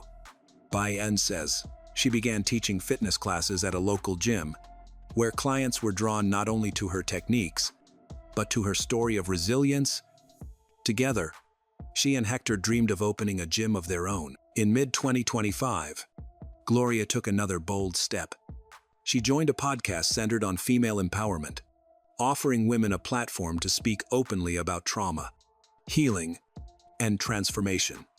In episode 18, she spoke with unflinching honesty about becoming a teenage mother, her cancer diagnosis, the collapse of her first marriage, and the lack of support she endured from family. But in a later episode, released on June 16, Gloria revealed something that shocked her followers. Behind the smiling videos and uplifting posts, she confessed she had been living a silent battle. She described the emotional abuse she endured, how it eroded her daily, chipping away at her confidence, making her feel small and unworthy. Her story made a deep impression. Listeners saw her not as an influencer, but as a survivor. Her openness reminded the world that even the strongest voices often carry hidden scars, and that healing begins when we speak our truth. Gloria had reached a turning point. She no longer wanted to live in silence. She wanted her children to witness courage, not fear. By exposing her toxic marriage publicly, she hoped to inspire women everywhere to break free. But that same act of courage may have set in motion a devastating chain of events. 5 days later, on Saturday, June 21, Gloria went out to dinner at a sushi restaurant in a busy shopping center. She wasn't alone. Hector was with her. The evening seemed ordinary casual conversation, laughter, and talk of their shared goals. But at 9:40 p.m., just as they walked toward the parking lot, everything shattered. A man appeared suddenly, moving fast. Without a word, he raised a gun and opened fire. First at Hector, then at Gloria. The attack was brutal, deliberate, and over in seconds. As the shooter tried to flee, an off-duty police officer nearby heard the gunfire. He intercepted the suspect in his vehicle, ordering him to stop. Instead of surrendering, the man resisted violently. A shootout erupted. Within moments, the attacker was fatally wounded. When authorities confirmed his identity, the community was stunned. The gunman was none other than Thomas Alberto Tamayo, Gloria's estranged husband. Meanwhile, paramedics rushed to aid Gloria and Hector. Both were transported to a nearby hospital, but their injuries were catastrophic. Despite every medical effort, neither survived. News of the tragedy spread within hours. Headlines dominated social media feeds. Gloria's name trended as thousands of people expressed disbelief, grief, and outrage. Her followers reposted clips of her smiling, encouraging others, and urging women to find their strength, turning her digital legacy into a memorial of resilience. What stunned many was the timing. Just days earlier, Gloria had spoken publicly about her painful divorce. She had revealed the abuse, the struggle, and her choice to finally walk away. For some, this was more than a tragedy. It felt like a crime foretold. Many began calling it by its name, femicide. As investigators dug deeper, disturbing details about Gloria's marriage to Thomas surfaced. Tension had reportedly existed since the birth of their first child. Arguments over money gave way to deeper fractures. Gloria worked multiple jobs to keep the family afloat. While Thomas showed little interest in contributing, she tried to balance work, children, and a household. But he remained detached. One constant source of conflict was order. Gloria craved cleanliness and structure, something Thomas rarely respected. But the breaking point came when she confided her dream of creating fitness videos for mothers. Still recovering from giving birth to twins, she felt insecure about her body and hoped her content might inspire others. Instead of supporting her, Thomas mocked her. He belittled her appearance, sneered at her stretch marks, and told her no one would care. His words weren't protective. They were meant to silence. For a time, she listened. She doubted herself, shelved the project, and carried his cruelty like a weight. But her daughters encouraged her to try again. Their belief in her reignited the fire Thomas had tried to extinguish. In the days following her death, Gloria's oldest daughter became the family's voice. Through heartbreak, she spoke with clarity and strength about missing her mother, about expecting her to walk through the door as if nothing had happened, and about the unbearable emptiness that lingered. She promised to stay strong, for her siblings, for her grandmother, for everyone Gloria had left behind. Rumors quickly spread that Hector had been Gloria's romantic partner. Her daughter corrected the record. That night at the sushi restaurant, they weren't on a date. They were concluding a work meeting, finalizing plans for the gym. They dreamed of opening. Gloria's mother later revealed that Thomas had a troubling past, one marked by obsession. He stalked Gloria, followed Gloria after work, and made chilling threats. In her words, he was a man who would do anything to destroy Gloria. In the aftermath of her murder, the community came together to support the children she left behind. A GoFundMe campaign was launched, describing Gloria as a radiant soul, a motivator, and a loving mother whose life was stolen in a senseless act of violence. Donation poured in quickly, raising more than $25,000 in just a few days to help her 7 children, ages ranging from 8 to 24. And to cover funeral costs, Hector's family also started a fundraiser. His daughters described him as a devoted father and a hard-working man who loved deeply and lived with purpose. His death left behind an unfillable void in their lives. But while many showed compassion, social media soon became a battleground. Thousands demanded justice for Gloria, but others rushed to defend Thomas. Some called him a loyal husband, a dedicated father, and a provider who had spent decades building a family. More disturbingly, there were voices that blamed Gloria herself. They claimed she provoked him, accused her of humiliating him, and even suggested she should have behaved more modestly. It was a dark wave of online misogyny, trying to rationalize the violence she endured. Videos soon surfaced from people who claimed to know Thomas personally. Some accused Gloria of being the abuser, pointing to an alleged domestic violence complaint filed earlier in the year. They insisted Thomas had given her everything she wanted, yet nothing was ever enough. Some even alleged that Gloria and Hector mocked him publicly, suggesting that repeated humiliation had pushed him over the edge. Meanwhile, investigators uncovered chilling details. Days before the murder, Thomas had begun tracking Gloria's movements. He allegedly installed a GPS device on her car, monitoring her in real time. On the night of the attack, he followed her, hiding in the shadows for nearly an hour. He knew she was with Hector. He knew where they were, and he knew exactly what he planned to do. Police later speculated that his rampage might not have ended at the restaurant, that he may have intended to go after Gloria's children next. And yet, beyond all the noise, beyond every narrative spun online, one undeniable truth remains: 11 children lost their parents that night. Their sources of love, guidance, and protection were stolen in an instant. That is the deepest tragedy of this story. Gloria's eldest son described life with Thomas in stark terms: a living hell.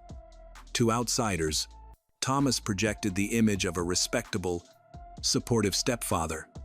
But behind closed doors, it was different. The older daughters admitted they had long disliked him. They saw through his mask. In public, Thomas was charming, polished, almost princely. At home, he was controlling, narcissistic, obsessed with appearances. He told people he provided for the household. But in truth, it was Gloria who worked tirelessly, managing finances, caring for children, and holding everything together. After her last pregnancy, Gloria underwent reconstructive surgery to remove excess skin. Yet Thomas boasted to friends that he had paid for it, as if her transformation were his accomplishment. In the final year of her life, the contrast between them widened. As Gloria grew professionally, amassing followers, selling fitness products, and finding her voice, Thomas grew resentful. His ridicule escalated. He undermined her looks, her career, her self-worth. Bit by bit, she withdrew emotionally, no longer respecting him. By early 2025, she told him she was finished with the marriage. After 15 years of enduring his control, she wanted out. She was no longer willing to wait.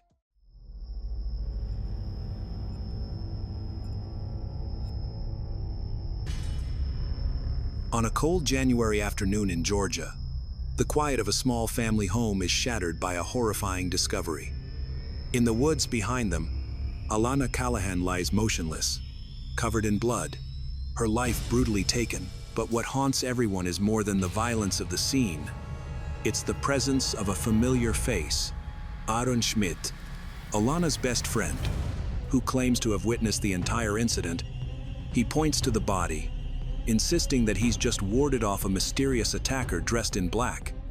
But as investigators piece together the puzzle, Aaron's story and the crime scene begin to diverge in terrifying ways. Who really killed Alana Callahan? And why is a trusted friend at the center of the darkest suspicion? In 2011, Alana Callahan was a 14-year-old student living in Harlem, Georgia. Her family had moved there shortly before a tragic incident. Her father served in the military, and she was one of 4 siblings who were known to be friendly and tightly bonded. After relocating, Alana quickly made friends with local teenagers, and they all began attending church, gaining support from the community. Alana was viewed as a positive, well-adjusted girl who was focused on her studies and aspired to become a lawyer. Sadly, her dreams would not come to fruition. On January 31, 2011, the weather was cold. Alana attended school as usual, and her older sister, Amanda, planned to meet her at the bus stop later. Alana arrived home at 3:32 p.m. and immediately went online. At 3:45 p.m., Amanda left to pick up their younger brother, Chase, who missed the first bus. When Amanda returned home shortly after, she noticed something unusual. Next to Alana's shoes in the entryway were a pair of men's boots belonging to Aaron Schmidt, a family friend. The back sliding door was wide open, which was strange given the chilly January weather. Inside, Alana's computer chair was knocked over, and Amanda spotted red drops on the floor that she initially thought were soda. However, Alana was nowhere to be found. When Amanda called for Alana and received no reply, she felt a sense of unease. Seeing bright red stains on the wall near the computer heightened her concern, and she began to feel panicked. Chase also walked in and was immediately alarmed by the strange situation. While Amanda was trying to understand what was happening, Alana's best friend, 14 years old, Aaron Schmidt, rushed into the house. He was well known to the family. He came in from the backyard, shouting that he had seen a man in black attack Alana inside the house and then drag her into the woods through the back door. He claimed he scared the attacker away, but said Alana was hurt and needed urgent help. Amanda and her younger brother Chase quickly went to the forest, following Aaron's calls. Aaron pointed out a body on the ground, but at first, no one else could see it. As they walked a short distance, they found Alana lying on the ground, covered in blood. Chase and Amanda immediately tried to help her, but she showed no signs of life. Amanda called 911 for assistance, and the operator provided instructions for cardiopulmonary resuscitation, but nothing worked. Alana remained unresponsive. Law enforcement officers arrived on the scene within minutes of the incident and attempted to help Alana, who had been shot in the head. Paramedics arrived shortly thereafter, but only confirmed that she had died. The sheriff acted quickly, sending police officers to search for the unknown attacker Aaron described, along with 2 dog teams. Detectives also began interviewing the first witnesses at the crime scene, particularly Aaron, who claimed to have seen the attacker and was acting oddly. When the police arrived, they found Amanda with blood on her hands from attempting to aid Alana, while Aaron had bloodstains only on the collar of his shirt and on his shorts. Despite claiming he got his clothes dirty helping Alana, his hands were clean, raising doubts among the detectives. Amanda was the first to be questioned. She recounted everything she had seen before finding Alana dead. Noting that Aaron was the last person to see Alana alive and the only one who had witnessed the attacker, Amanda mentioned that Aaron was not only Alana's best friend, but also a close family friend. He visited their home almost daily after school, and they often shared meals together. Amanda noted that Aaron had come from the woods where he found Alana, but she didn't hear any gunshots, which was strange. Aaron stated he tried to help Alana before calling Amanda and ended up throwing up. Initially, Amanda didn't suspect him of wrongdoing, as she had no reason to believe he would attack her sister. However, she pointed out inconsistencies in his account, which made her a key witness for the detectives. Amanda and Chase realized that Aaron shouldn't have been able to see Alana's body from where he claimed to see it. The area was blocked by thick bushes, which had already been checked by them. The detectives confirmed this information. Furthermore, while Amanda was on the phone with 911, Aaron touched Alana's body and made a peculiar comment, suggesting he was worried the police would think he was responsible for her death. This behavior raised suspicions. The medical examiner later reported that Alana had been shot in the head with a fatal wound that damaged vital arteries.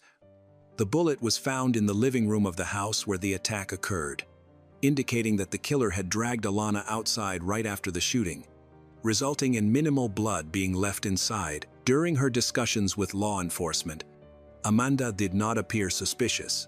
She was genuinely upset about her sister's death, crying as she shared her feelings. In contrast, Aaron seemed unusually calm and detached when discussing Alana's death, which raised further suspicion. Realizing how calm he was acting, he suddenly began to cry. But one of the detectives noticed he had no real tears and was merely rubbing his eyes, as if trying to fake his distress. Witnesses reported that Alana's family quickly became friends with Aaron after moving into their neighborhood in May 2010. Though he was known to have behavioral issues and a rebellious streak, no one perceived him as dangerous until a specific incident occurred. He was generally friendly and calm, which made it easy for Alana and her family to connect with him. They spoke often, and Aaron began visiting their home nearly every day. Amanda noticed Aaron acting strangely after Alana died. She thought it was unreasonable for him to worry about his fingerprints on Alana's body. A psychiatrist from the sheriff's office interviewed Aaron and reviewed the case details, concluding that his concern about fingerprints indicated guilt, leading the psychiatrist to believe he had a role in the crime. After questioning Amanda, detectives spoke with Aaron. Aaron, a 14-year-old high school student, lived with his older half-sister in Harlem, Georgia, right next to Alana's family. Aaron claimed that he returned home from school an hour early on the day of the murder and, despite the bad weather, went straight home instead of waiting at the bus stop for his friends. Knowing Alana would be home soon, he walked to her house. As he approached, he noticed a man in black jump inside, heard a loud bang, and saw a person dragging a girl into the nearby woods. Aaron chased after them, hoping to help Alana, but arrived too late. Afterward, he was so shaken that he vomited. When Amanda returned home, Aaron ran inside to explain what had happened and to call for assistance. However, Amanda and others questioned Aaron's account. Alana had no known enemies fitting his description, and the details of the alleged attacker were vague. Aaron described the person as a white male in his 30s, but couldn't provide any identifying features and thought he might be a burglar. Remarkably, several valuable electronics were missing from Alana's home, but there were no signs of forced entry. The family wasn't sure if the items were taken on the day of the murder. They believed they might have gone missing earlier. Aaron claimed he had seen the car used by the attacker. He said that when he ran toward Alana, the killer fled in a white pickup truck parked off a forest path. Even with suspicions growing, detectives didn't rush to conclusions due to Aaron's young age of 14. They initially attributed the inconsistencies in his story to the stress he was under. However, as the questioning continued, his narrative became increasingly muddled. Detectives grew more suspicious when they discovered that Aaron and Alana had briefly dated. Adults believed that he fell in love when Aaron first met her family, but their romantic involvement lasted only a few days. After a church service, where the pastor advised Alana that she was too young for a relationship, she told Aaron she wanted to end things due to the pastor's influence and her age. A few months later, Alana was dead, which raised concerns about Aaron's motives. Search teams with tracking dogs scoured the area around the crime scene, but found no evidence that matched Aaron's description. There were no tire tracks from the white pickup truck he mentioned. The dogs repeatedly returned to the body and then headed toward her home, suggesting that the only people present at the crime scene were Aaron, Amanda, and Alana. A forensic examination determined that Alana was shot with a .22 caliber pistol, the same type that was in her home. Alana's parents own a handgun and a pistol in the bedroom, but have forbidden other family members from entering the room or using any type of gun. The pistol was found in its usual location in the bedroom and sent for ballistics testing, which revealed that Alana had indeed been shot with a different gun. Further testing confirmed suspicions when gunpowder residue was found on Aaron's hands. He claimed that just days before the incident, he and Alana's family had set up an impromptu shooting range and had used Alana's parents' pistol. However, the family rejected this story, as they never permitted teenagers to engage in such dangerous activities. Nonetheless, Aaron's statement gave investigators useful information. It showed that he was aware of the firearms in Alana's house and suggested he might be trying to cover up his involvement with a lie. Additionally, the gunpowder residue was too fresh to have come from an event several days prior, indicating that Aaron would have had to wash his hands multiple times to remove it. When detectives confronted Aaron about their suspicions, it denied shooting Alana. Despite sticking to his story, it began to sound increasingly implausible. Now, he claimed that upon seeing a stranger get into a pickup truck, he ran toward it to see the license plate, but instead stumbled upon a gun a few meters from Alana's body. He said he took the gun and tossed it into the bushes in the forest. Interestingly, the gun was discovered exactly where Aaron indicated. His account included details not previously released to the public, leading detectives to suspect he was trying to adjust his lies to fit the facts that had emerged during the investigation. Further ballistics analysis confirmed that the bullet that killed Alana was fired from the gun found in the forest, which contained only Aaron's fingerprints and no other evidence. Suddenly, he remembered that the real killer must have worn gloves to avoid leaving fingerprints. As the interrogation progressed, it was evident that Aaron was becoming increasingly anxious, and police confidence grew that they would soon break him. After several hours, even Aaron realized he couldn't outsmart the detectives, no matter how much he altered his story to match new evidence. Eventually, he expressed a wish to confess. Aaron claimed that the shooting was an accident. He said that when Amanda left to pick up Chase, he went to visit Alana, knowing she was afraid of guns. He attempted to play a prank. He entered the house quietly through the unlocked door, removed his shoes, and approached without her noticing. He picked up the gun but did not realize it was loaded. Sneaking up behind her, he pointed the gun at the back of her head and accidentally pulled the trigger. When asked where he got the gun, he could not answer. Panicking, he planned to stage an attack by an unknown assailant and dragged Alana's body, which still showed signs of life, into the woods. By the time he left her on the ground, Amanda had returned home. Hearing Amanda's car, Aaron felt frightened, but he decided to continue with his charade. By the time of his confession, he had undergone over 4 hours of questioning and provided detectives with 27 different versions of events surrounding Alana's murder, none of which matched the evidence collected during the investigation.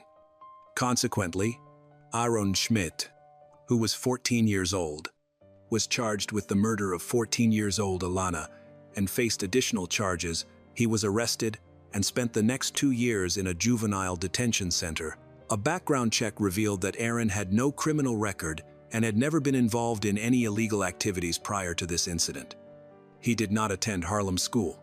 Instead, he was enrolled at Grovetown, a school for children and adolescents with behavioral issues.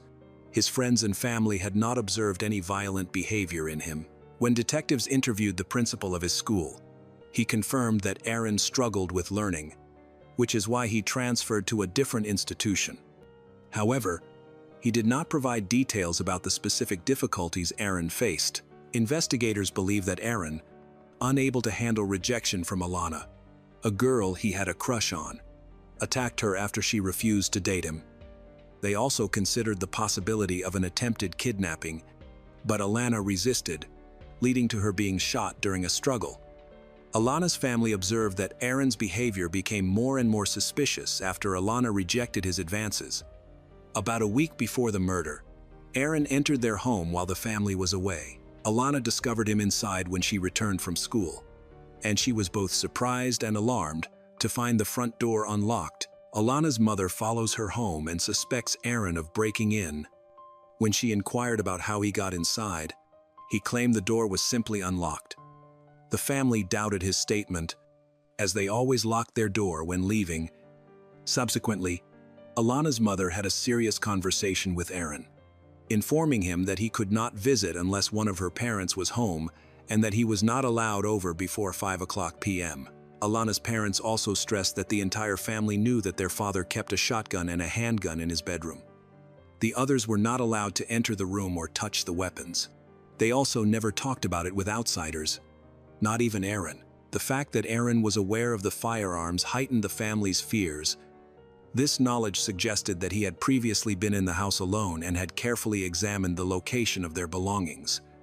During a search of Aaron's home, police discovered a gun case identical to the one containing the firearm found in the woods. Along with ammunition and an owner's manual, this evidence indicated that he had purchased the gun himself. Yet he insisted he acquired it only after the crime, out of fear that the unknown individual would come after him for being a witness. It was clear that a 14-year-old could not have purchased a firearm in the short time between the crime and his arrest. Ballistics confirmed that this gun was indeed the one used to kill Alana, reinforcing suspicions that he had premeditated the crime. Furthermore, police found various items belonging to Alana's family in Aaron's bedroom, including expensive electronics and an iPod. In his family's pickup truck, they found a duplicate key to Alana's house hidden under the floor mat, which had been made without her family's permission. Alana's family was shocked to discover how dangerous Aaron had become, especially since they had trusted him. He had manipulated the situation, keeping the key to their home a secret, which allowed him free access to their lives. Following the charges of first-degree murder, Aaron also faced charges of theft and unlawful possession of a firearm used in the crime. There were suspicions that he had stolen the gun rather than purchased it legally. Aaron denied all charges against him. Given the severity of the crime, prosecutors sought to try him as an adult, while his attorney argued for the case to be handled in the juvenile justice system, considering his age at the time of the murder. Ultimately, based on state laws, the judge ruled that Aaron would be tried as an adult due to the gravity of the offense. In 2012, when the accused, Aaron, turned 15, the hearings commenced. His attorney had consistently sought to have the case moved to the juvenile justice system, but was not successful. Prosecutors argued that the attack stemmed from Alana's refusal to date Aaron. He maintained that the crime was premeditated, and that Aaron had gone to great lengths to conceal his actions, even exploiting Alana's family's trust to steal their valuables. Evidence indicated that Aaron had planned the crime and had attempted to mislead investigators and those close to Alana. Detectives noted that he displayed no emotion during interrogations or at the crime scene. He attempted to cry when suspicions were first directed at him, but it was unconvincing, making him appear even more suspicious. Amanda and Chase tried to assist Alana before the paramedics arrived, while they observed Aaron standing calmly nearby. Detached from the situation, the defense attorney attempted to present Aaron as a victim, claiming he came from a dysfunctional family that subjected him to cruelty and aggression from a young age. He argued that Alana's rejection caused emotional damage to Aaron. However, there was no evidence to support claims of past violence against him, which seemed like a desperate effort to elicit sympathy from the jury. In contrast, the prosecution was assertive and relied on concrete evidence. The prosecutor introduced a substantial amount of evidence, including a gun found in the woods near Alana's body. Ballistics confirmed that she had been shot with this gun, and Aaron's fingerprints were found on the handle, with no other traces. Testimonies from dog handlers indicated that no traces of strangers were found in the house, nor any sense of other individuals at the crime scene. Witnesses from Alana's family, including Amanda and Chase, who had previously met Aaron, testified about his suspicious behavior, noting their confusion and horror. Despite this, Aaron maintained his innocence. The defense even attempted to suggest that there was another attacker who fatally harmed Alana but was thwarted by Aaron, escaping without a trace. However, this claim seemed implausible.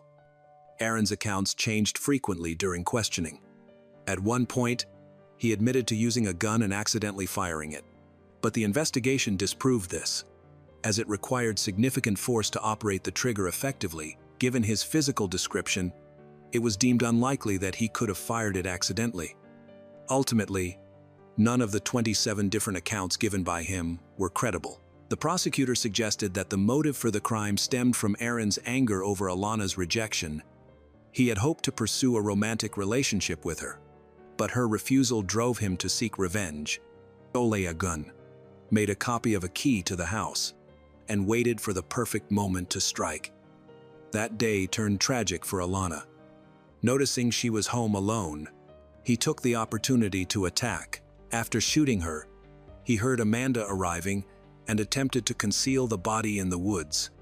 But he failed to hide his actions effectively and became increasingly agitated as he tried to evade capture. By the end of February 2012, the jury had listened to arguments from both parties and began their deliberation on the verdict. On March 9, 2012, Aaron Schmidt was found guilty of first-degree murder, possession of a firearm used in the murder, and theft. He received a life sentence without the possibility of parole for the murder. Additionally, he was sentenced to 5 years for possession, to be served consecutively, and another 10 years for theft, which would be served concurrently with the life sentence. This outcome brought relief to Alana's family, who had consistently warned journalists to be cautious and not to trust individuals, even if they were minors. After a Supreme Court ruling, Aaron's sentence was enforced in 2015 when he was transferred to the state prison in Hayes. Since then, he has made multiple attempts to appeal the verdict. His lawyer tried to have the case reviewed under juvenile justice laws to reduce the sentence significantly, but these efforts have not been successful. As a result, he is still in prison.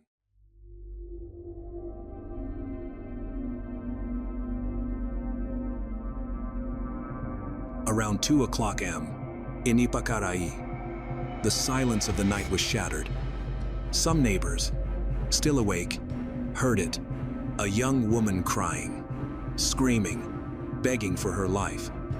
Then suddenly, nothing. Silence. Doors stayed locked. Lights stayed off. No one stepped outside. No one called the police. Fear swallowed the entire street. What happened that night? And why did it take more than a year before the truth finally came to light? This isn't just a mystery. It's the story of a girl who asked for help and never received it. This is the case of Maliza Fletus. Stay with us until the very end, because this story is not only about what happened to Maliza, it's about the silence of an entire neighborhood, the failure of a justice system, and a fugitive who turned her desperate cries into nothing more than an echo in the darkness.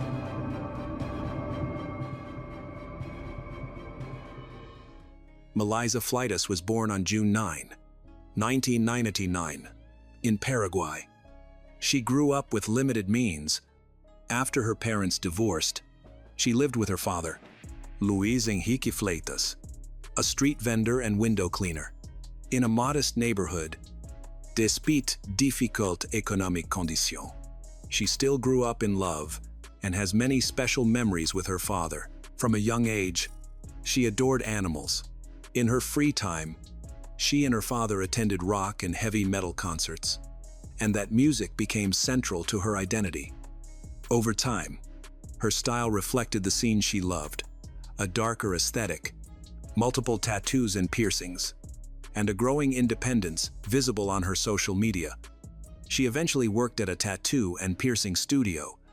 Friends describe her as outgoing and energetic, charming and charismatic. However, everything changed in April 2017 when Maliza, then 17, started dating Jaime Vera Fernandez, 32. Many said Jaime knew her father, was part of the same group of friends, often went to concerts and attended parties at home. Jaime was born in Paraguay in 1985. He moved to the United States in the 1992nd with his parents and 2 siblings. His family was well regarded. Neighbors even gathered to say goodbye when they left. But his life abroad was troubled. As a teenager, he struggled with behavior issues and substance abuse, and was often seen intoxicated. He also developed a fascination with the occult and darker music themes, especially metal. At 22, Jaime became the father of a daughter, Sofia. Although his relationship with Sofia's mother ended, he stayed in contact for his daughter's sake. In 2007, Jaime got into serious legal trouble in the United States, according to various reports. One version claims he assaulted someone in the New York City subway, leaving the victim critically injured. Another says he was involved in a gang-related fight and fled to avoid prosecution or retaliation. Whatever the case, he returned to Paraguay and kept a low profile. Jaime rarely left home except for concerts or essentials. Neighbors often saw him on Sundays eating lunch alone at his grandfather's grave. An unsettling ritual. His appearance drew attention. Long, straight hair, mostly black leather clothing, extensive tattoos, and long sleeves, even in Paraguay's intense heat. He always wore a pentagram necklace. He also owned many weapons, knives, swords, and firearms.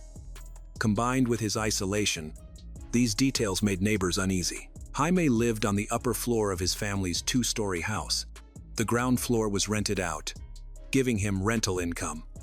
He also received dollar remittances from relatives in the US, so he didn't need a formal job. At 30, he began dating a woman slightly older than him. Life felt steadier then. He enrolled in culinary school, pursued his passion for cooking, and moved in with her and her children. But the calm didn't last. The relationship fell apart, and by early 2017 they had separated for good. After the breakup, things worsened. Jaime reportedly fired guns from his home's windows, alarming neighbors. Though no police investigation followed, he became more socially active, hosting more visitors, and rumors spread that he was using multiple banned substances. During this chaotic period, he and Maliza began appearing together in public, at concerts and local events, clearly as a couple. Their relationship quickly drew concern.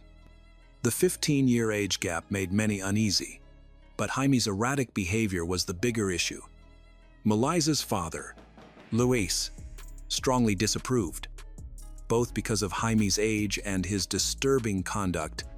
Despite this, Maliza moved in with Jaime. From then on, little was known about her daily life. Neighbors saw her rarely leave the house. She often slept until afternoon and appeared to have dropped out of high school. The cheerful, lively young woman her friends knew seemed to be fading behind closed doors. Over the following months, friends noticed emotional and physical changes. Maliza gained weight, altered her hair color and style, and became more withdrawn. Jaime's behavior grew more troubling. He taught Maliza to use a firearm, something that might have seemed thrilling at first but soon felt like a warning about the danger around her. At one gathering at their home, friends came to listen to music.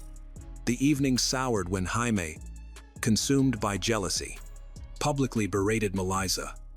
The argument escalated, and she stormed out that night. That moment marked a turning point. Her friends were worried when they couldn't reach her, but she appeared the next day acting as if nothing had happened. Still, concerns mounted. At another event, Maliza, Jaime, and Luis attended a rock concert together. The night turned tense when Jaime, reportedly drunk, confronted Maliza in a jealous rage. The situation escalated until police intervened.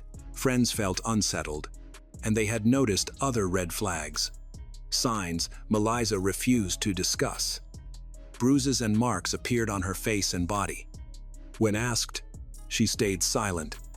Her friends respected her privacy, but feared the worst. Then came the night of July 20, 2017. Maliza and her friends went to a music event at a local hostel.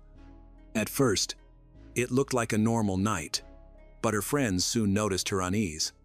She was anxious, guarded, and spoke carefully, as if worried about being overheard. In a brief moment when Jaime wasn't watching, she confided in them. She said she had learned disturbing things about him that made her feel unsafe. He was violent and unpredictable, had cut his own arms, and kept a large cache of weapons in his home. Alarmed, her friends urged her to leave and promised to help. That night, Maliza decided to end the relationship. She left the event with Jaime, saying she needed to speak with him privately and make her intentions clear. It was the last time anyone saw her alive. The next day, her friends tried to contact her. She never responded. At first, Maliza's friends thought she had simply changed her mind and decided to stay with Jaime. But by the fourth day, worry turned into fear. Jaime was spotted at another concert at the same hostel, this time without Maliza. Maliza's friends began to panic. A few days later, they saw him alone again at a local bar. Something felt wrong. One of Maliza's friends called him. When asked about Maliza, Jaime calmly said everything was fine and that they were at home together. But as more days passed without any sign of her, his answer felt less believable. Her friends began searching on their own. They went to Jaime's parents' house, hoping to find Maliza or get information, but no one was there. Desperate, they tried to file a missing person report. Police refused to take it because they weren't family members. Even so, the friends didn't give up. Convinced something terrible had happened, and suspecting Jaime, they turned to social media to spread the word. Eventually, they reached Maliza's father, Luis, who lived in another city, and told him everything. By then, 2 weeks had already passed without any contact from her. On August 10, 2017, exactly 15 days after Maliza was last seen, her father officially reported her missing, but Jaime had also vanished. A local prosecutor took the case, yet the investigation was mishandled from the start. The assigned official showed little interest. Authorities conducted a sloppy search of Jaime's house. His belongings were still there, untouched. No useful leads surfaced. Neighbors weren't interviewed. Evidence wasn't collected or preserved.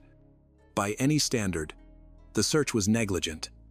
With no real investigative effort, the case was quietly set aside. Officials claimed Maliza had probably left willingly with Jaime. Her friends and family knew that wasn't true. As months went by, feminist organizations in Paraguay rallied around the case, holding protests and campaigns demanding answers. The justice system's silence became impossible to ignore. As the first anniversary approached, there was still no progress. Maliza's friends and family became the driving force behind the search. They even began to consider that she might have been trafficked. Public pressure finally drew media attention. On July 24, 2018, a prominent journalist aired a major investigation. The report exposed the authorities' inaction and brought forward new witness testimonies from neighbors who had stayed silent. Multiple people said that around 2 a.m.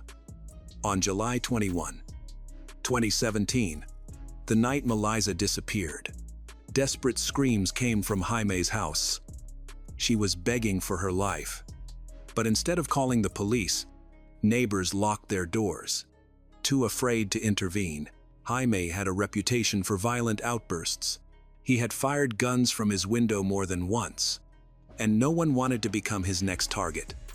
One neighbor later said they saw Jaime days afterward, walking around as if nothing had happened. One especially chilling account came from a tenant of Jaime's, a woman who sold plastic goods. The night of the screams, Jaime called her unexpectedly. He said he was leaving for Argentina due to health issues and told her to pay rent to his uncle. Almost as an afterthought, he added that if Maliza's father came looking for him, she should say he had already left. This detail remained hidden for nearly a year until the journalist revealed it. Public outrage and media pressure finally forced action. Authorities ordered a new, more thorough search of Jaime's house. They found firearms and money transfer receipts from the United States. But beyond that, nothing meaningful happened. The investigation stalled yet again, and no solid leads followed. 3 months later, something unexpected happened. Something that would break the case open. On October 13, 2018, construction workers doing routine jobs at a neighbor's home noticed disturbed soil in Jaime's backyard. It looked like someone had dug a large rectangular pit and covered it. At first, they weren't sure it meant anything. But when they dug a bit deeper, they found something alarming. Dozens of bullets buried more than 40 centimeters underground. They reported it to their foreman, and word spread quickly. Neighbors started connecting the dots. Maliza's disappearance, Jaime's suspicious behavior, and now this discovery. Concerned neighbors called the police, but authorities dismissed the tip and refused to respond. A close friend of Maliza's, active in a local feminist collective, tried again. This time, the police said that no forensic team would be available until Monday, October 15. Outraged, the collective went to the media. The pressure worked. 3 days later, after protests by feminist groups in Paraguay, national police finally searched the property. What they found went far beyond bullets. In the same area of the yard, they uncovered a decomposed female body. Nearby were clothing items, a black leather jacket and a pair of boots. The skull showed visible trauma, especially to the jaw. Initially thought to be from blunt force, the prosecutor revealed something disturbing. During a previous search, officers had passed over this exact spot and found nothing. This raised serious questions. Had the body been there all along? Or was it moved later? While dental records would take time to confirm, Maliza's father and friends immediately recognized the clothing. The jacket had been a gift and one of her favorites. There was no doubt. Maliza's body was taken to the judicial morgue. Investigators returned to Jaime's home for a fourth search. Inside, the press described the scene as an apartment of horror. Every room contained disturbing images and black metal references. Mythological figures and violent imagery covered the walls. Luminol tests in the main bedroom lit up with blood traces on the walls, sheets, and pillows. It was no longer just suspicion. The room had been a murder scene. A theory emerged. Maliza may have been lying face up on the bed when she was killed. Her body, wrapped in a comforter, might have been dragged through the kitchen and thrown from the balcony into the yard where she was found. More clues supported this. A bullet hole was found in the mattress. A shell casing was embedded deep in the wooden bed frame. The angle and trajectory matched an entry wound at Maliza's temple and an exit through her chin. The autopsy confirmed a close-range gunshot to the head. There was no gunpowder on her skin, indicating the gun was fired near Callous, but not pressed against her head. Despite the fatal shot, the mattress had little blood. The pillows, however, were soaked, suggesting that Jaime may have fired through them to muffle the sound. Investigators also saw unusual marks on the bedroom walls, as if something large had been attached or recently removed. Whatever it was might have played a role in the crime. Meanwhile, Maliza's friends and feminist groups came together to raise money for her funeral. They sold food in the streets, stood in the cold for hours, and even endured robberies during their efforts. Initially, Maliza was buried without a headstone. Later, her loved ones placed a memorial plaque. Her friends, along with women's groups, publicly denounced the prosecutor's failures. Her father, Luis, expressed his anger. The police hadn't found his daughter. He had. She was discovered only because of a coincidence, a construction project, and a shallow grave. After this, the prosecutors on the case were formally disciplined, and the investigation was reassigned. The case stopped being treated as a disappearance and was officially classified as a femicide. An international arrest warrant was issued for Jaime Vera Fernandez, but he had already vanished. Authorities believe he fled the country soon after Maliza's death. He has family in the United States, Brazil, France, and possibly Argentina. making him harder to track. Records indicate that after leaving Paraguay, he passed through Punta del Este and then traveled to São Paulo, Brazil, where he flew to Colombia. The last activity linked to him was a cash withdrawal in Mexico. Investigators suspect he may be living under a different identity in the United States. A neighbor reported seeing two men, one of them, Jaime, dragging Maliza on the night she died. The backyard where she was buried was visible from the street, making it unlikely anyone could dig a grave unnoticed without help. Multiple witnesses said people visited Jaime that weekend. Despite this, no DNA tests were conducted at the scene, and no effort was made to determine whether someone else had been in the apartment or helped cover up the crime. To this day, he remains a fugitive. As of August 2025, Maliza's friends and family continue their fight. They speak to the media, organize public campaigns, and demand justice. They urge anyone who has seen Jaime or knows his whereabouts to come forward. It is likely he left Paraguay by land, crossing into Brazil on August 11, 2017, before continuing to Colombia. After that, the trail went cold. He could be anywhere. The search continues.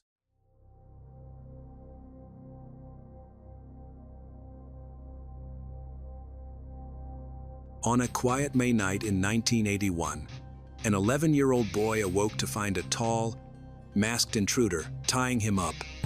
Minutes later, he witnessed a scene no child should ever have to face. His mother, Christine, shot to death, lying in a pool of blood and tied to her bed. The investigation quickly pointed to Lorie Bambi Bembenek, a 22-year-old former police officer, as the culprit. But as the case unfolds, questions begin to arise. Was Lorie really a cold-blooded killer? Or was she simply a scapegoat in a corrupt and sexist system?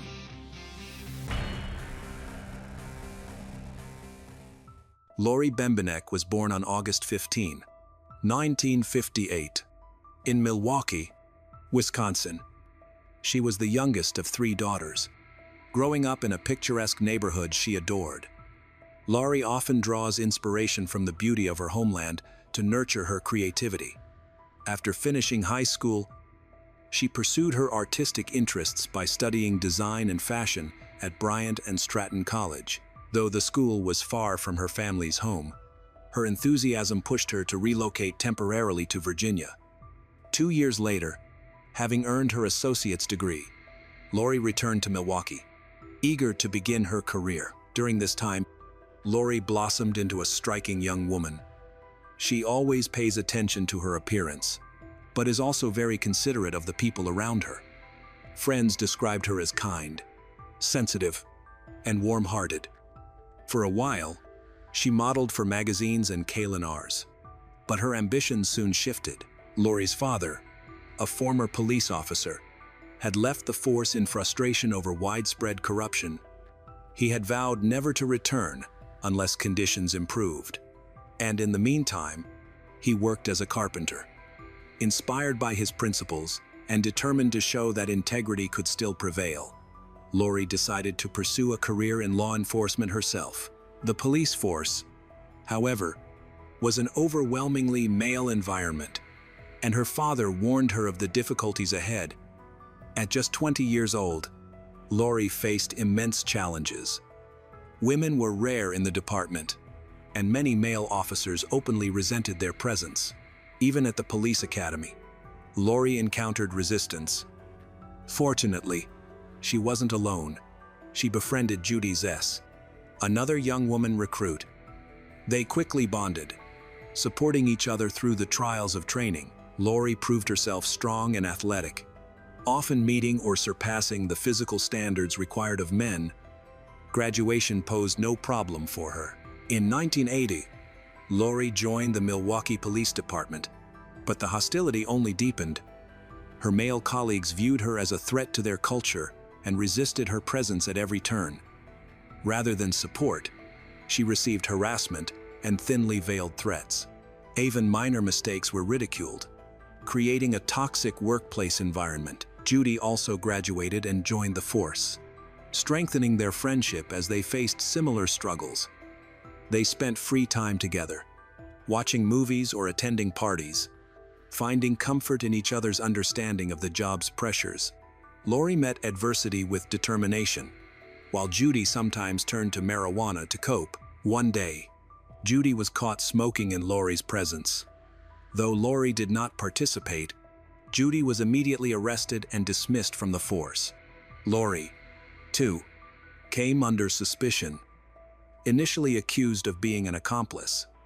Toxicology tests cleared Lorie of banned substance use, but investigators still searched for a way to implicate her. Eventually, Lorie was accused of complicity simply for failing to report Judy's violation. From then on, the pressure intensified. Many in the department wanted Lorie gone, scrutinizing her every move for grounds to fire her. By August 1980, she was dismissed from the force and effectively blacklisted, making it nearly impossible to find similar work. The official reason, complicity in a crime, felt to Lorie like nothing more than a pretext. She believed her dismissal was rooted in prejudice and resentment, a deliberate attempt to push her out.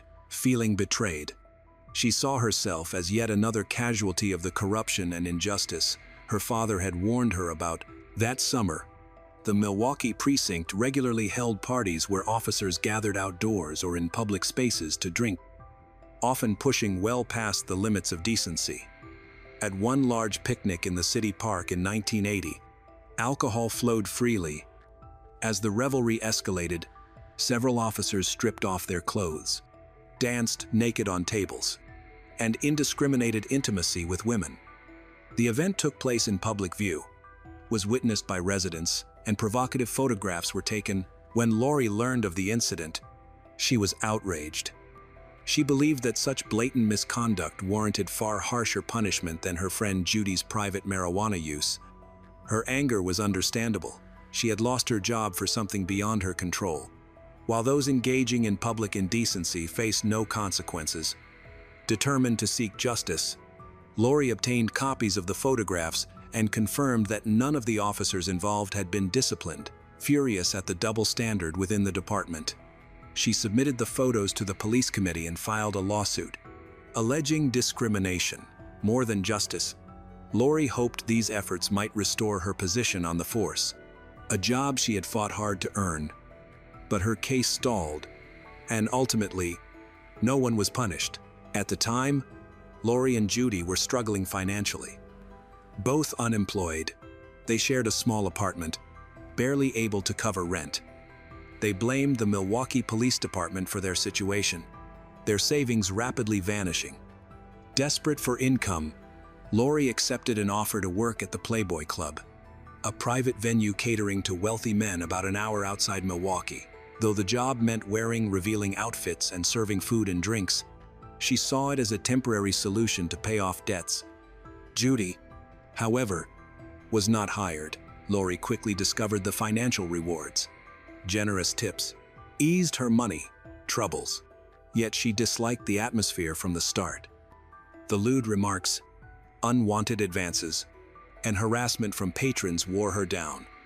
Matters turned darker when she found a dead rat placed on the hood of her car after a shift. Rats were unheard of at the upscale club, and Lorie interpreted this as a threat, an intimidation tactic linked to her complaints against the police. Rather than frightening her into silence, the incident only strengthened her resolve to fight for women's rights, particularly within law enforcement. After a month at the club, Lorie could no longer tolerate the environment and resigned. She had saved enough to settle her debts and extend her lease.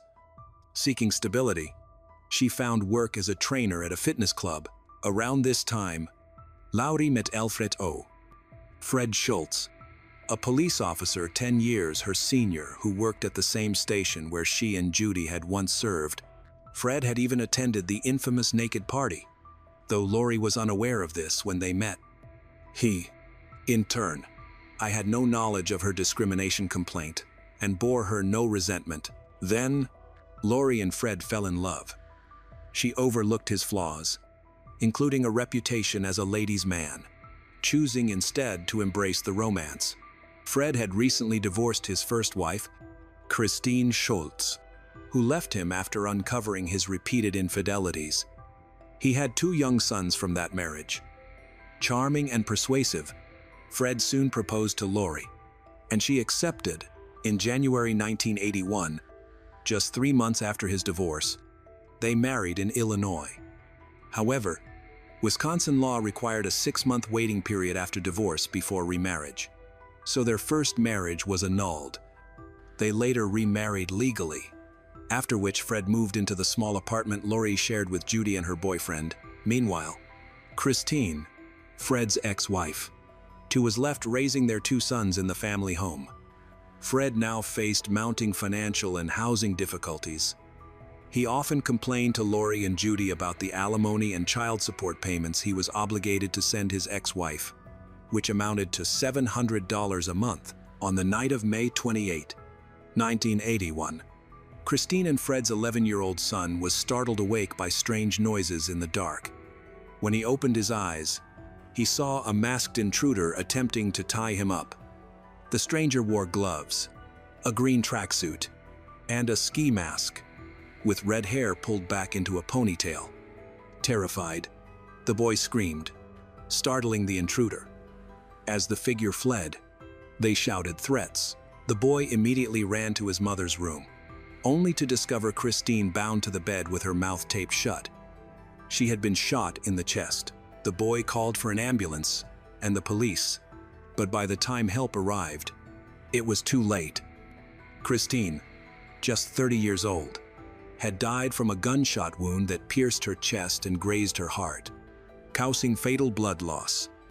Her children were unharmed. Forensic investigators quickly examined the home. There were no signs of forced entry, nor was anything missing. While some families in the area occasionally left their doors unlocked, Christine's sons insisted they always locked up, leading detectives to suspect that the killer may have had a key and was familiar with the household. Fred was informed of the tragedy while on duty. A colleague picked him up and drove him to the house, where he saw Christine's body. Fred insisted he had nothing to do with the murder. Later that night, back at Lorie's apartment, Fred showed his colleague his service revolver. With only a cursory glance, the colleague claimed the gun hadn't been fired recently. Seems to have cleared the doubts about Fred. But when the revolver was properly tested, ballistics confirmed it was the weapon used to kill Christine. Despite this, investigators soon turned their attention not to Fred, but to Lorie Bembenek. Detectives believed Lorie had a motive: resentment toward Christine, whom she blamed for Fred's costly child support payments. Lorie also had potential access to Christine's home. Fred had secretly copied his eldest son's house key, which, investigators argued, could have ended up in Lorie's possession. This theory suggested she could have entered the house undetected.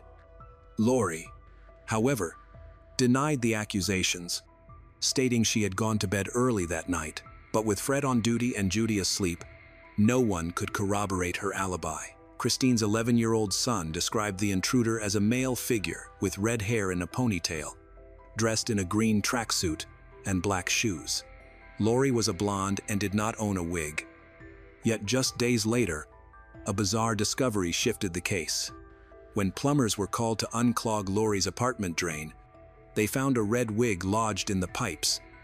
Lorie swore she had never seen it and had no idea how it got there. Police then searched her apartment and uncovered a green tracksuit, closely matching the description of the intruder's clothing.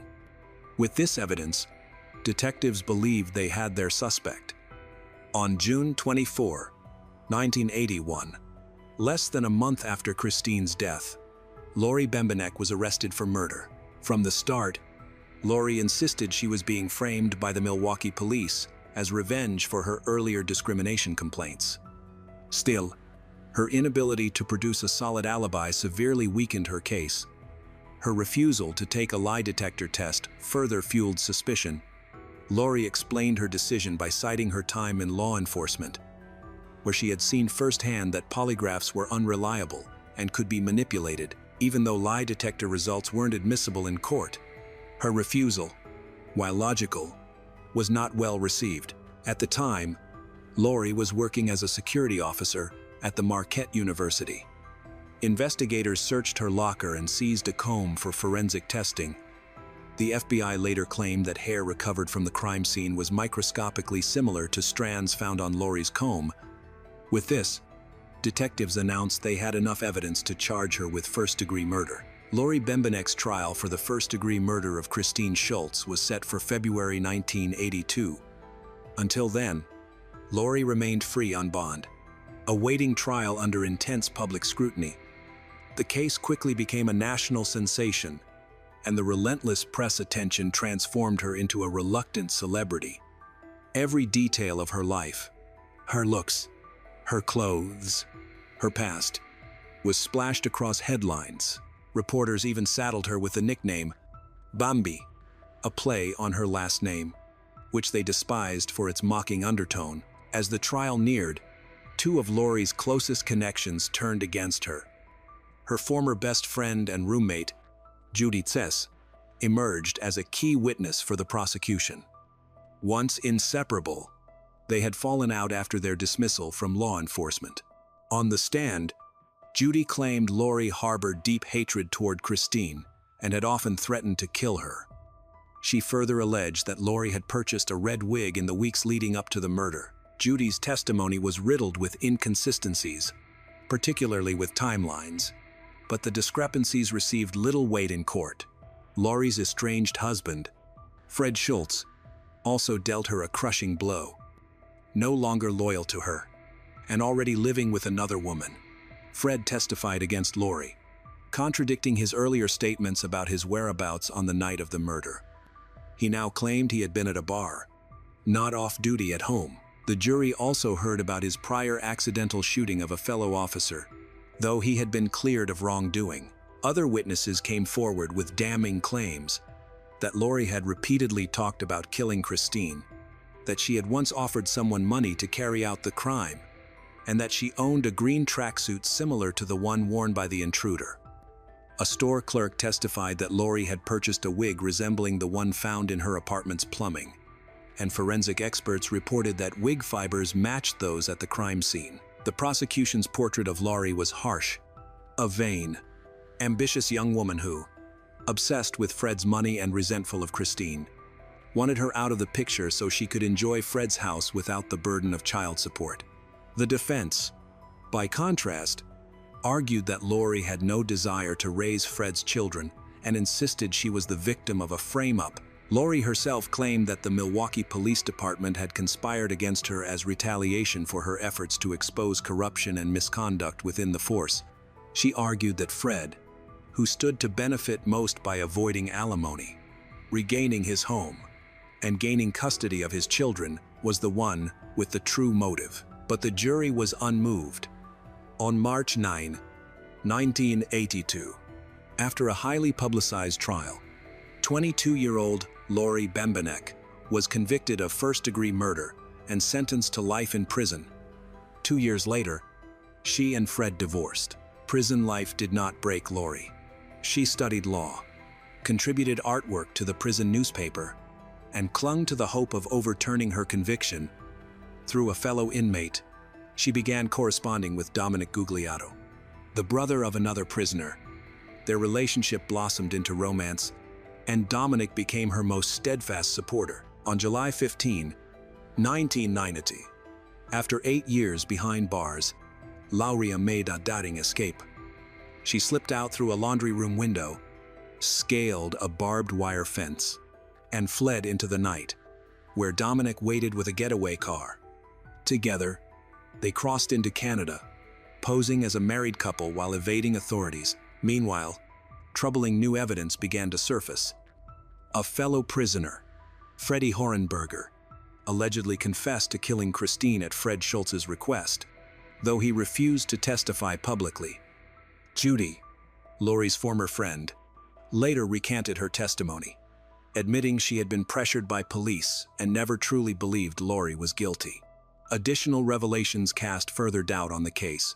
Moreover, Fred had been granted immunity in exchange for his testimony, an arrangement not revealed during the trial. With these revelations, the theory that Lorie had been framed gained traction. Her prison break only amplified the public fascination with her case. Far from being vilified, Lorie gained an army of supporters. Sympathizers wore T-shirts declaring, "Run, Bambi, run," raised money for private investigators and legal fees, and formed clubs dedicated to clearing her name. For many, she came to symbolize the dangers of corruption, sexism, and injustice in the criminal justice system. At this point, problems with the initial investigation were becoming clear. The wig, a central piece of prosecution evidence, was far from conclusive. Having been retrieved from a sewer, it was likely contaminated, and the store clerk's testimony about Lorie purchasing such a wig was shaky at best. Even more damaging to the case, Judy, the prosecution's star witness, had since recanted her testimony, admitting she had been pressured by police and had personal conflicts with Lorie before the murder.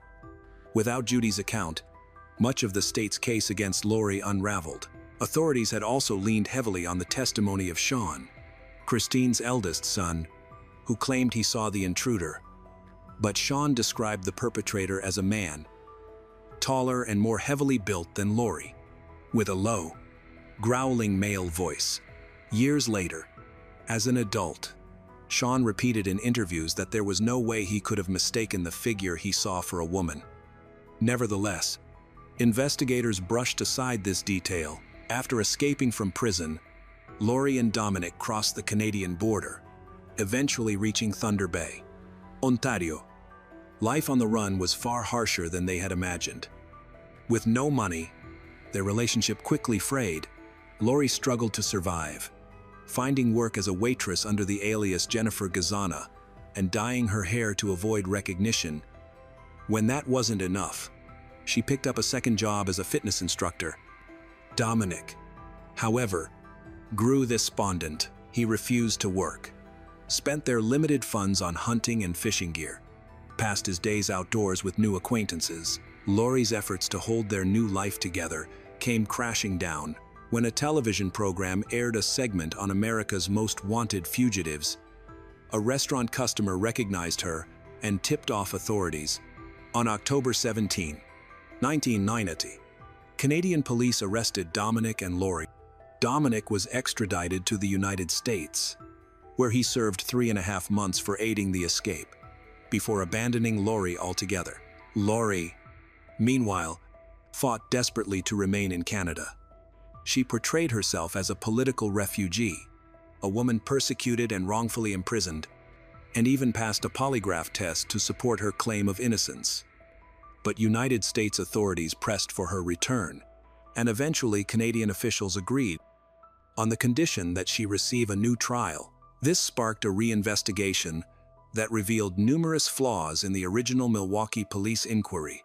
Evidence handling had been sloppy, investigative leads were ignored, and much of the state's case rested on circumstantial claims. Still, Lorie's defense team feared that a full acquittal was unlikely. The prosecution, too, faced difficulties, with little credible evidence left to rely on. On December 9, 1992, Lorie struck a deal. In an unusual arrangement, she entered a plea of no contest, securing a reduced sentence of 20 years with parole eligibility. Because of the time she had already served, she was released directly from the courtroom. For the next decade, she lived under strict parole conditions, checking in regularly with authorities to avoid being sent back to prison. Freedom, however, came at a heavy price. Years of incarceration had left deep scars. Lorie, once strikingly beautiful, had visibly aged, struggled with post-traumatic stress disorder, and turned to alcohol as a coping mechanism, which spiraled into dependency. She spoke openly about end-her-own-life thoughts as she battled emotional turmoil and crippling debt. Over $2 million in legal expenses forced her into bankruptcy. Her story, however, continued to captivate the public. Lorie appeared on talk shows, became the subject of multiple books, and even published her own autobiography, Woman on the Run. She tried to capitalize on her notoriety by selling her artwork and briefly opened a gallery, but disaster struck again when a fire destroyed nearly all her paintings. Lorie suspected the blaze was the work of vengeful police officers struggling to rebuild. She found herself virtually unemployable due to her fame and notoriety. Eventually, she left Milwaukee behind, relocating to Vancouver to live with her parents and escape the constant reminder of her turbulent past. In August 2002, Lorie Bembenek's probation period finally ended. Soon after, she petitioned the court to allow DNA testing on the evidence used against her. Items like Christine Schultz's blood-stained bedding, the bullet removed from her body, clothing, and the red wig fibers. But the tests would cost tens of thousands of dollars, far beyond Lorie's reach. Then, in November 2002, Lorie received an unusual offer.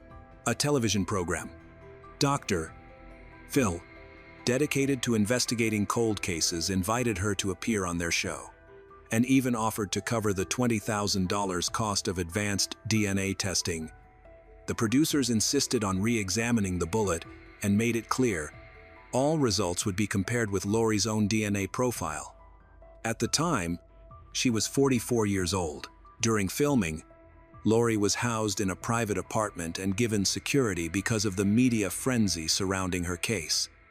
But instead of feeling free, she felt trapped once again.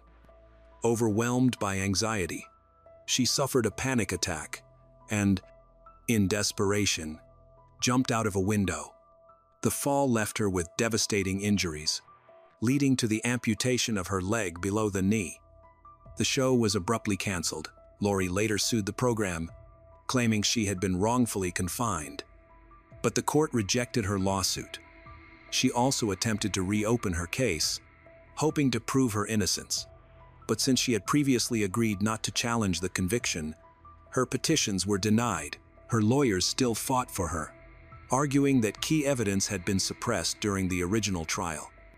A ballistics test suggested the fatal bullet did not match Lorie Bembenek's gun. Male DNA was also found on Christine's body, pointing to abuse assault. Even Christine's eldest son continued to insist Lorie was not the killer. He claimed to have seen a man at the crime scene. Despite all of this, the appeals went nowhere. Life eventually brought Lorie to Vancouver, where she met Marty Carson, a Forest Service worker. They married in 2005, but her years of struggle took a toll.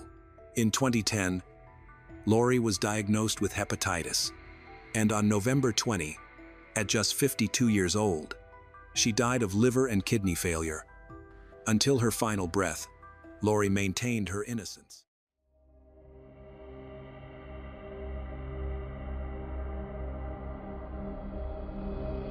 It started like any other morning in the quiet neighborhood of La Concordia.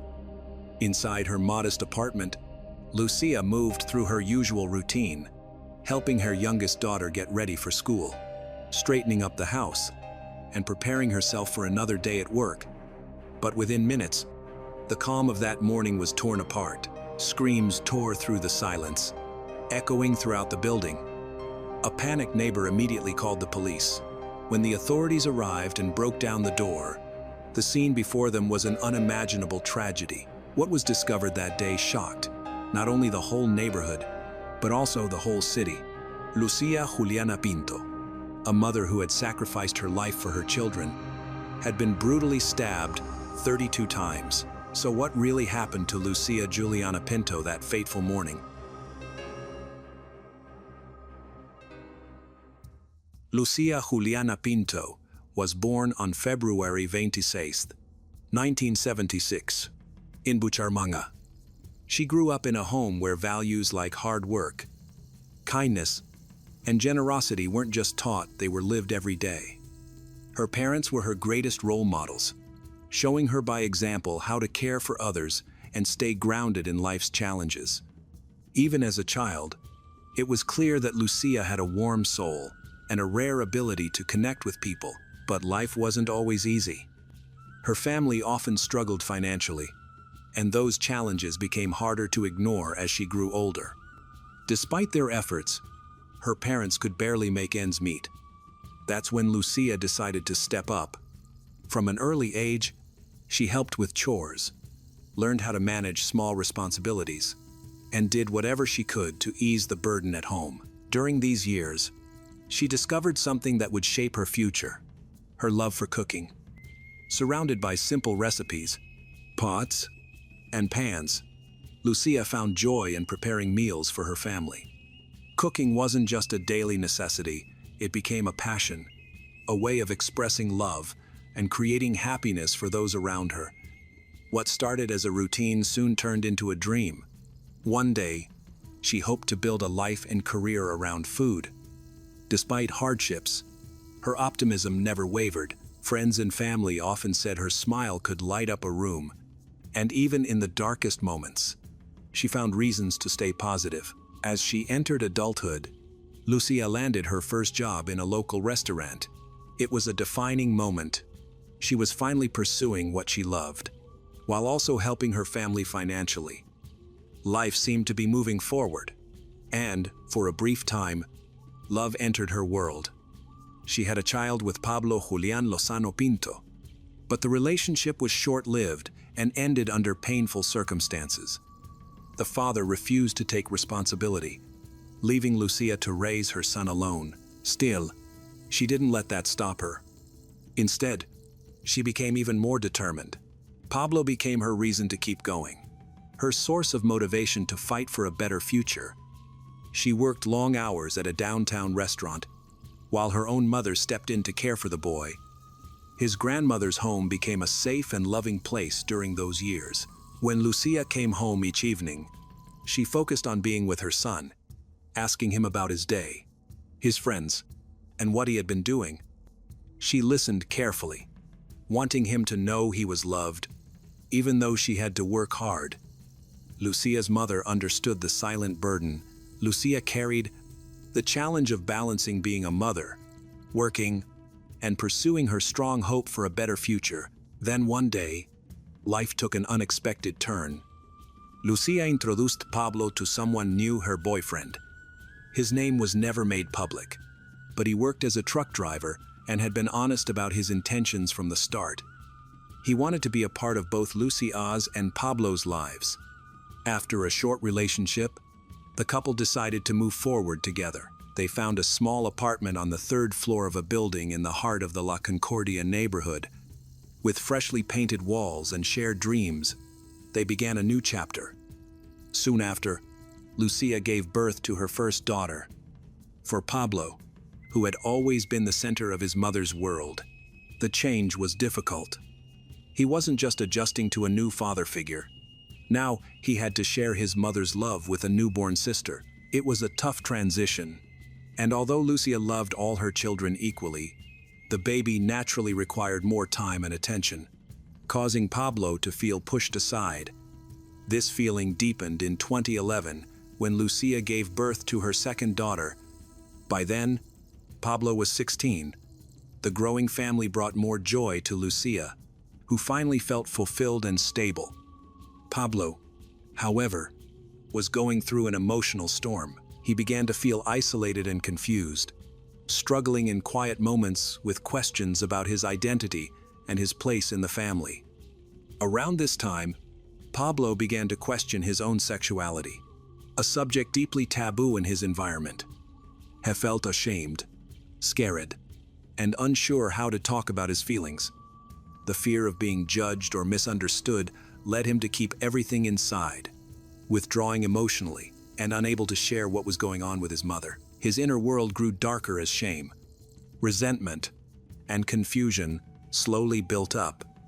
He began to feel alone, uncertain, and angry, not just with others, but with himself.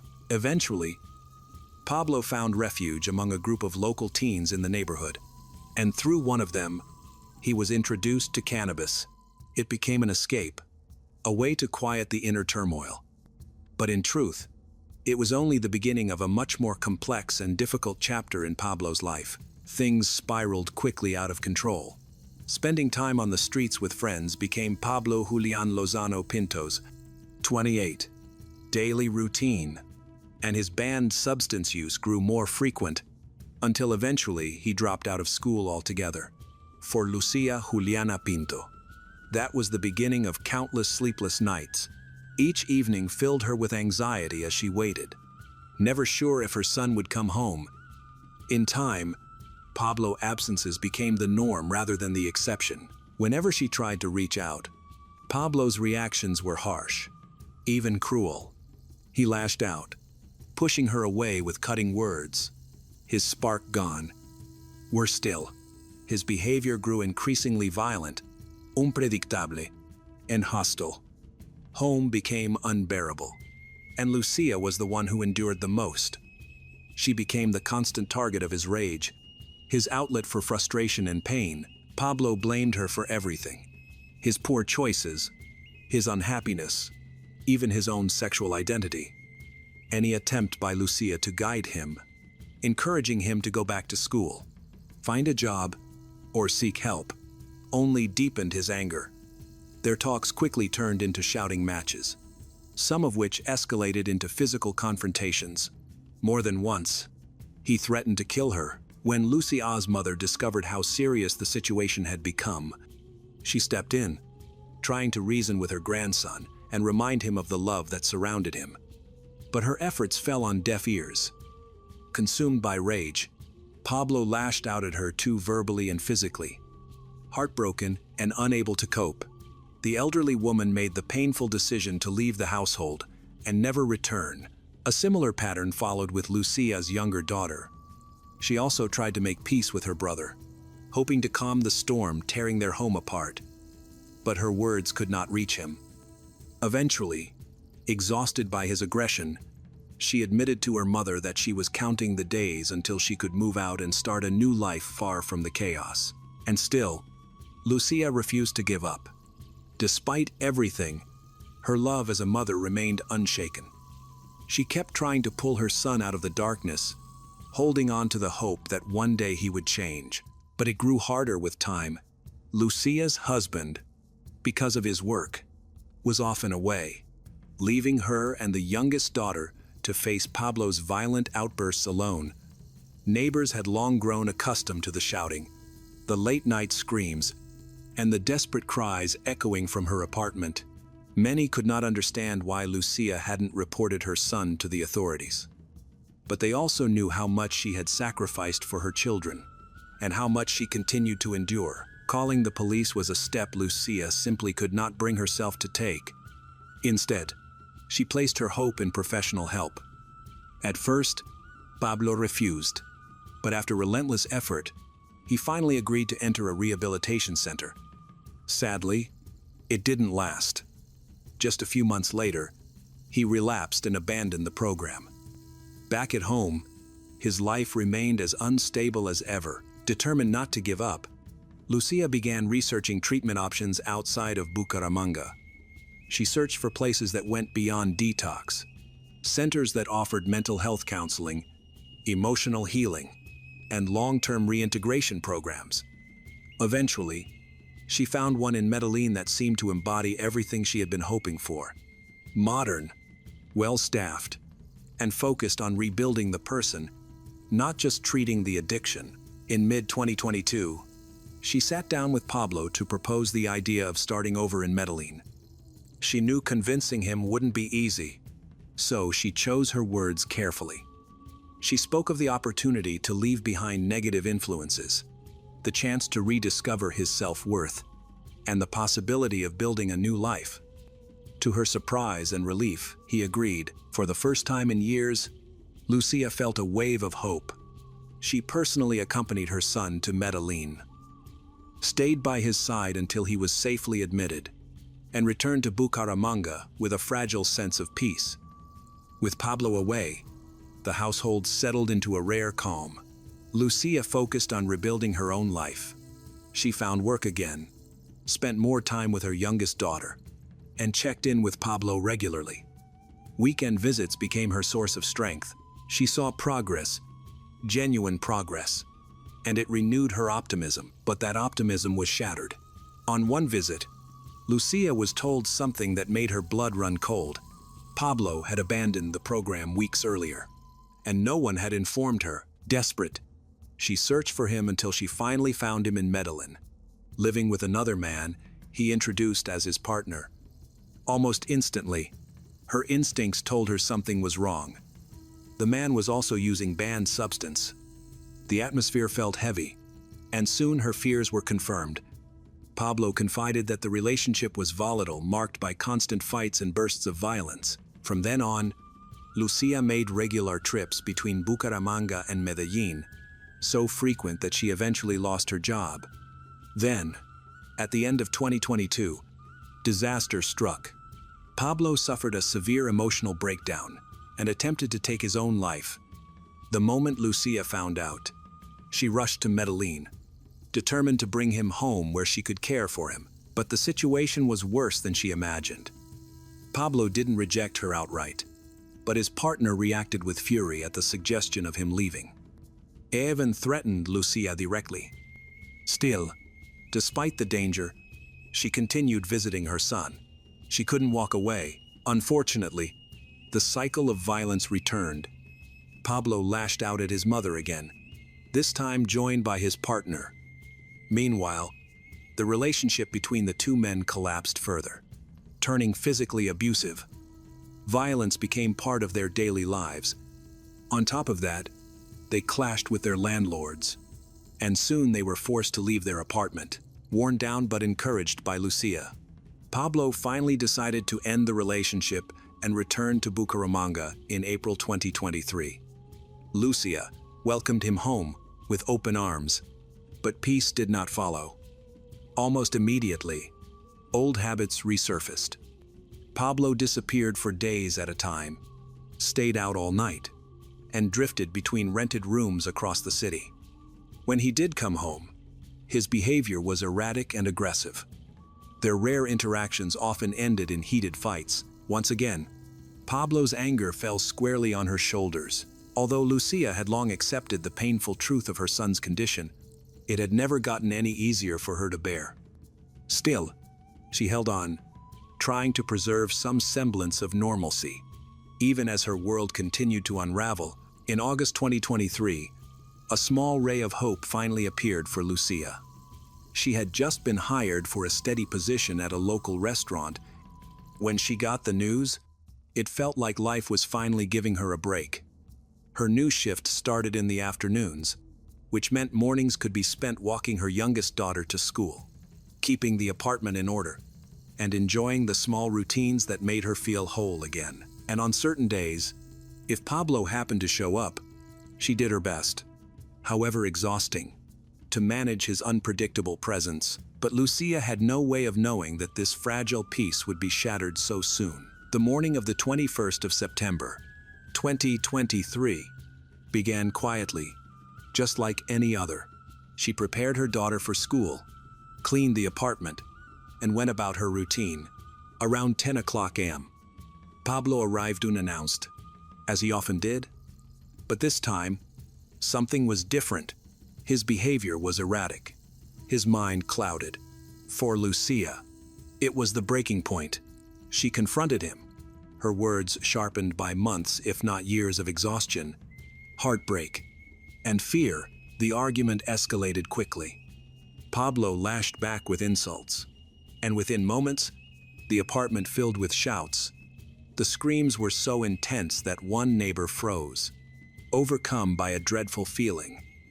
Something irreversible was happening.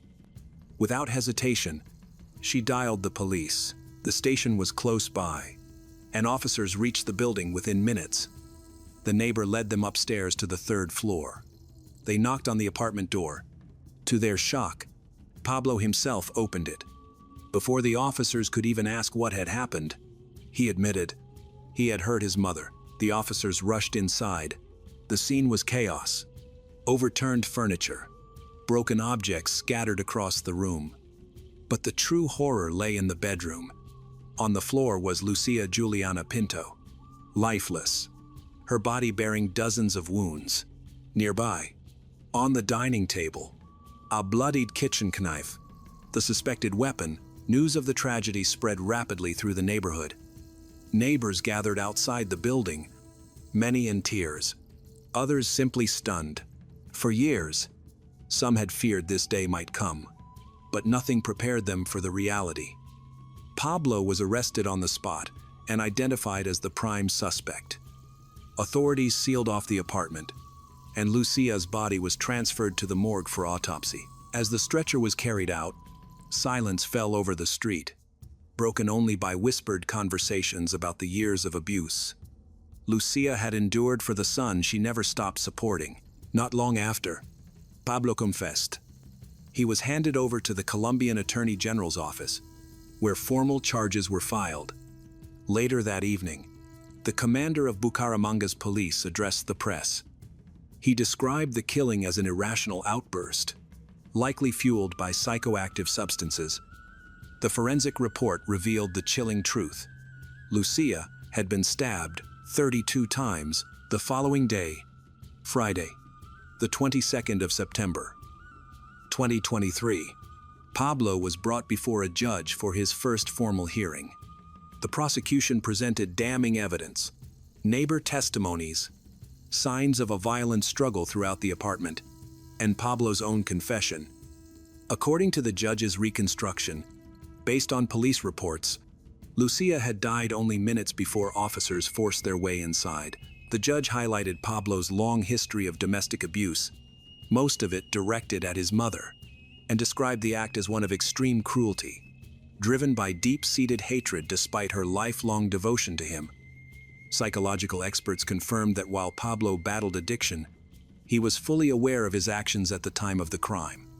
He was deemed mentally competent to stand trial. As a result, Pablo Julian Lozano Pinto was formally charged with aggravated femicide, a crime in Colombia reserved for the murder of a woman by someone close to her, often marked by gender-based violence. At the end of the session, the judge asked Pablo directly if he accepted the charges. He stayed silent. With that, he was remanded into pre-trial detention, awaiting further proceedings.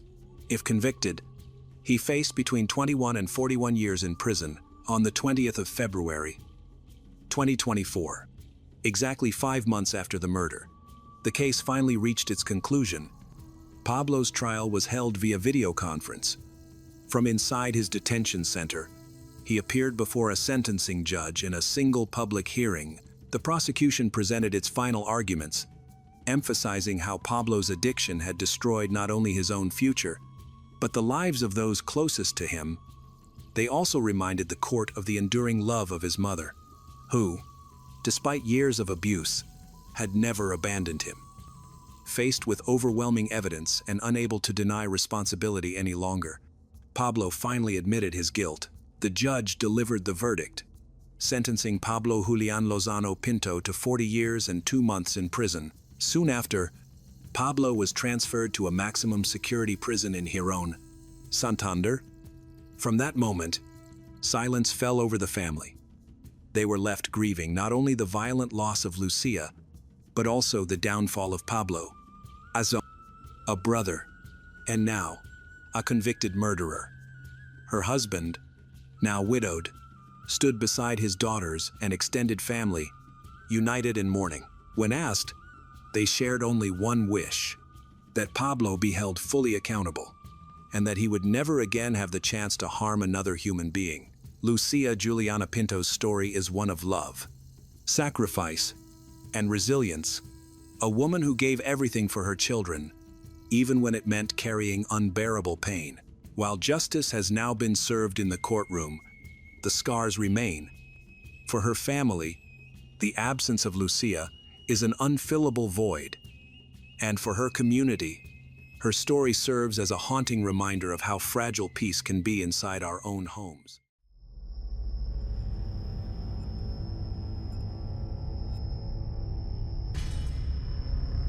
On the morning of November 13, 2021, a black Prius pulled up outside the doors of Southern California Hospital in Culver City. 2 masked men dragged out an unconscious young woman and sped away. Less than 2 hours later, the same car appeared outside the Kaiser Permanente gates in West Los Angeles. Another woman was left, this time still breathing but in critical condition. with severe brain damage, no emergency calls, no explanations. Just two young bodies left cold in front of the hospital on the same morning. From there, a shocking case began to unfold, with dark fragments of a night of partying in Los Angeles, where glory and death collided in the final hours of two women. But even though evidence, witnesses, and even troubling video clips were presented, the harsh truth is that the main suspects in this case did not pay a price commensurate with their actions. That has left a wound that will never heal in the hearts of Christy's and Hilda's families, along with a question that still haunts them to this day: where was justice? Christy Giles grew up in Birmingham, Alabama. Known early on for her determination, drive, and love of sports, as a teenager, she took up pole vaulting, quickly excelled, and set a national junior record. With strong support from her parents, she later shifted from athletics to modeling, advancing rapidly thanks to her looks and magnetic personality. She signed with multiple agencies, booked regular photo shoots, and built a strong social media presence. During this time, Christy married filmmaker and producer Jan Silliers. The two moved to Los Angeles to pursue careers in the entertainment industry.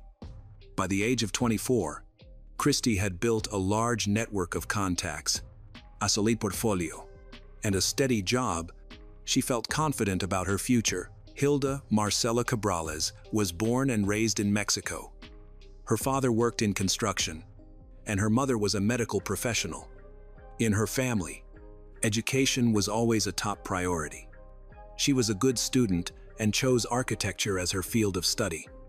Her interests went beyond building design to include urban planning, public spaces, and sustainable development. After graduating in Mexico, she moved to the United States to grow her career. Here, she works for an architectural firm, persistently pursuing her career card and building professional relationships. Hilda is focused, independent, and doesn't like noise, but still attends parties with friends from time to time to relax and keep in touch. Christy and Hilda met in Los Angeles, a crossroads of cultures, languages, and ambition. Despite their different backgrounds, they connected quickly. They bonded over honesty, open-mindedness, and a strong sense of self. They messaged often, made plans, and shared their thoughts. Christy was outgoing and bold, comfortable in the spotlight. Hilda was observant, grounded, and composed. Their contrasting personalities strengthened their connection. They weren't traditional best friends, but they trusted each other. Being together felt effortless. Both were at turning points in their lives and began spending more time side by side, working, visiting galleries, or going to parties. For them, Los Angeles was more than a workplace. It was a place for self-discovery, experimentation, and meeting people from all walks of life. In Los Angeles, anything seemed possible. Until one night, everything changed. The city prided itself on being the land of opportunity, where media, fashion, and entertainment reigned supreme. Ambitious young people from all over the world flocked here to start businesses, network, and make their mark. Christy and Hilda were part of that flow. On November 12, 2021, Christy and Hilda attended an art exhibition in West Hollywood. The event included refreshments, music, and guests from fashion and media. They seemed relaxed and happy. Afterward, they went to Soho House, a private club popular with creative professionals. Entry required membership or an invitation. The atmosphere was lively but intimate. They met friends, chatted, and ordered drinks. Everything seemed normal. They used their phones and shared moments on social media. The club was a stop between the formal event and a late-night gathering. Later, three men, David Pierce, Brand Osborne, and Michael Ansbach, approached Christy and Hilda. They seemed confident and social. They quickly struck up a conversation and invited Christy and Hilda to David's house on Olympic Belvedere. The women hesitated but eventually agreed. Security footage shows them leaving Soho House around 3 o'clock a.m. In David's black Prius, the car didn't seem suspicious, and the scene appeared to be a typical night out. Neither Christy and Hilda showed any signs of distress. They seemed calm and in control. No one could have predicted what would happen later.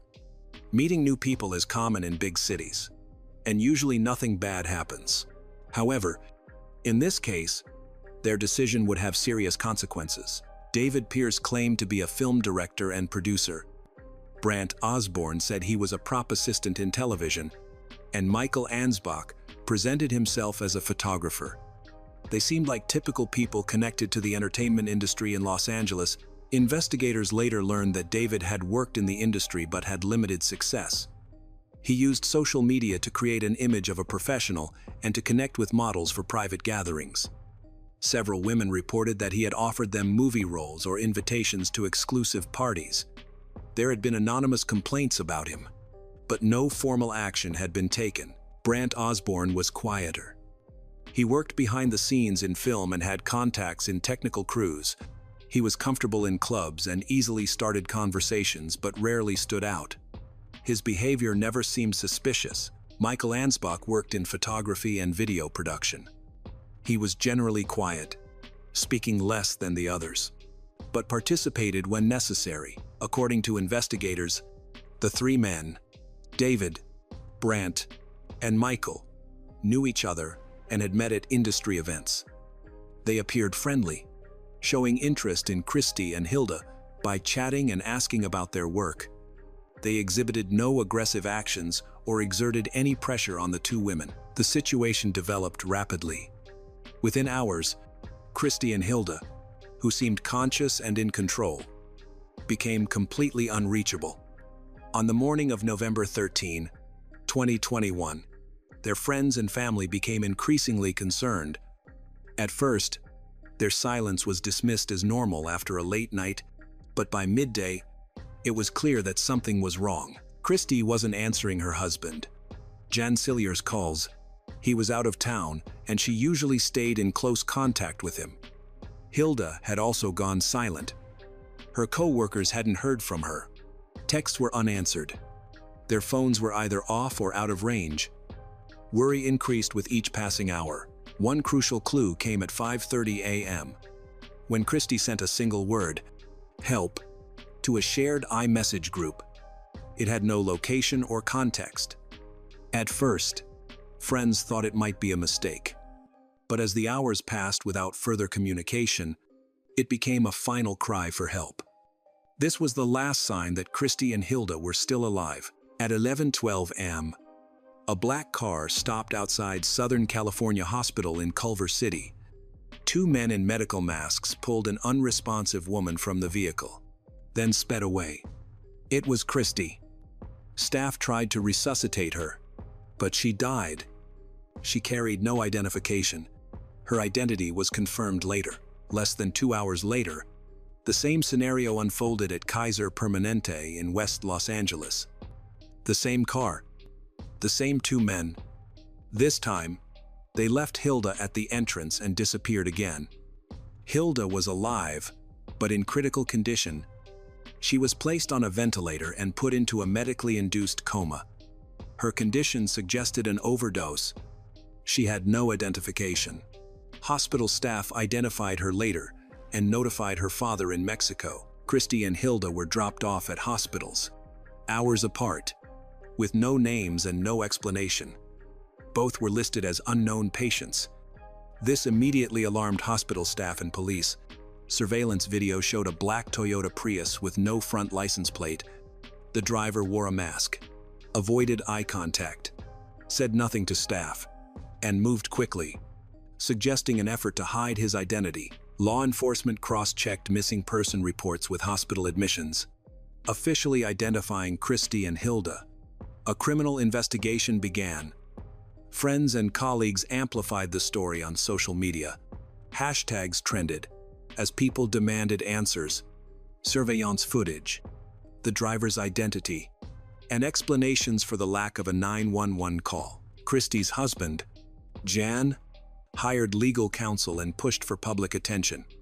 Hilda's parents traveled from Mexico to be with her. Media coverage grew, and public opinion split. Some saw a tragic accident. Others suspected deliberate wrongdoing. Early in the investigation, hospital security footage proved pivotal. Though the driver wasn't yet named, his appearance and the vehicle pointed to David Pierce. Investigators built a timeline, tracked the Prius, and examined the connections Christy and Hilda had to the men involved. Leaving Christy and Hilda as they were violated moral norms and likely California law. In any life-threatening situation, calling emergency services is required. Dropping them at hospitals without alerting staff appeared to be an attempt to evade responsibility, suggesting the men knew the danger and tried to conceal their involvement. Traffic cameras helped trace the Prius from an apartment on Olympic Boulevard to both hospitals. About 2 hours separated the drop-offs, implying a deliberate choice to split the events and abandon the women one at a time. This raised key questions. Why was Hilda left later? Why was she still alive? One theory is that she was not initially taken to hospital, or that there was an attempt to save her life before she was left. These findings shifted how investigators viewed the case. Before the traffic footage emerged, the events could have been seen as accidental or related to banned substances. Afterward, police refocused. A medical emergency had become a potential criminal case. David and his associates, Michael and Brandt, were placed under surveillance. The case now bore signs of planned wrongdoing. Next steps hinged on forensics, witness statements, and digital evidence. One thing was already clear. This was no longer just about what happened. It was about who would be held legally accountable. Investigators began gathering evidence and interviewing people close to Christy and Hilda. Christy's friends and colleagues said she avoided heavy use of prohibited substances, especially after losing several friends to overdoses. Hilda was also not known to use such substances. Those close to her described her as cautious and grounded. At the same time, law enforcement identified the other two men who had been with Christy and Hilda that night, Brandt and Michael. After confirming their identities through surveillance footage, the list of potential suspects now included 3 men. During a search of David's apartment, authorities seized laptops, phones, external drives, and interior surveillance cameras. Some footage had been erased, but investigators recovered parts of the data. One drive contained videos that had been recorded without Christy and Hilda's knowledge, evidence that would later become central to the charges. Testimonies also began to surface, implicating Brandt. After learning details of the incident, an acquaintance came forward claiming Brandt had bragged about it. According to this witness, Brandt said the women overdid it and that he and David carried out the bodies. The witness's official statement significantly strengthened the case. Toxicology reports proved critical. The fentanyl level in Hilda's system was so high that doctors immediately identified overdose as the direct cause of her collapse. Other substances were detected as well, indicating a toxic combination. Accidental ingestion of such a mix was considered highly unlikely. Investigators obtained data from the suspects' phones, David, Michael, and Brandt, and found that, shortly after the events, they deleted messages, disabled location services, and wiped their browser histories, actions suggesting they understood the potential legal consequences. Doctors monitored Hilda daily. Magnetic resonance imaging and computerized tomography scans showed irreversible brain damage. She remained in stable but critical condition and never regained consciousness. Her family was told the prognosis was dire: minimal brain activity. With basic functions sustained entirely by machines, Hilda's parents insisted on continuing care, hoping for a miracle. Friends launched an online fundraiser for medical costs, and hundreds of people from both sides of the border contributed. Donations helped cover treatment, legal support, and interpreter services. Social media filled with calls for justice. The public closely followed Hilda's condition and the investigation, increasing pressure on law enforcement and prosecutors. Her parents stayed by her bedside continuously, facing each day with both hope and fear. In later interviews, Hilda's father said he spent those days trying to understand what happened, who was responsible, and why his daughter ended up in such a tragic state. As devastating medical updates continued, the investigation advanced. Toxicology results supported the theory that the overdose might not have been accidental and could have involved outside interference, providing grounds to consider intentional harm. On November 24, 2021, 11 days after hospitalization, doctors confirmed Hilda's passing. Life support was withdrawn following a formal declaration of complete loss of brain activity. With her parents' consent, her organs were donated, an act of compassion that became a powerful symbol of resilience and humanity. Hilda's death dramatically shifted the investigation.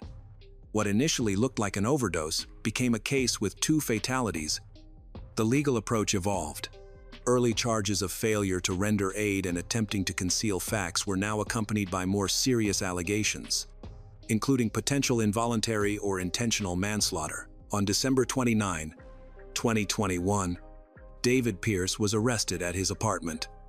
He was charged with 3 counts of assault with intent, cases not directly tied to Christy and Hilda, but indicative of a troubling pattern.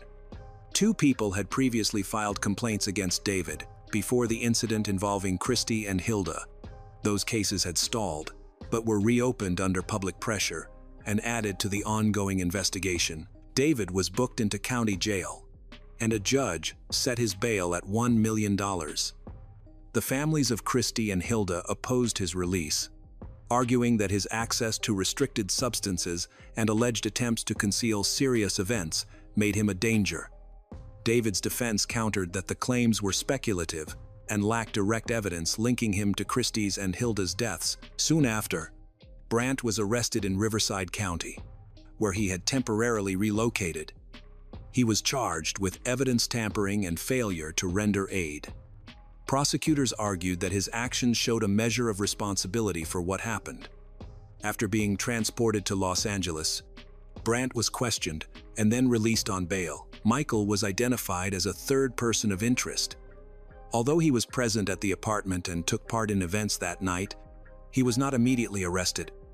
Police limited their involvement to questioning and surveillance. Michael stated that he had not used illegal substances and did not realize that Christy and Hilda were in danger. Investigators were skeptical, but lacked sufficient evidence to charge him at that time. Following David's arrest, the case was reclassified.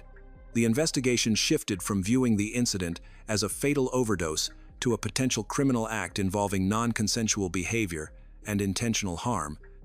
A key development was the discovery of video recordings that allegedly showed unconscious women subjected to inappropriate acts.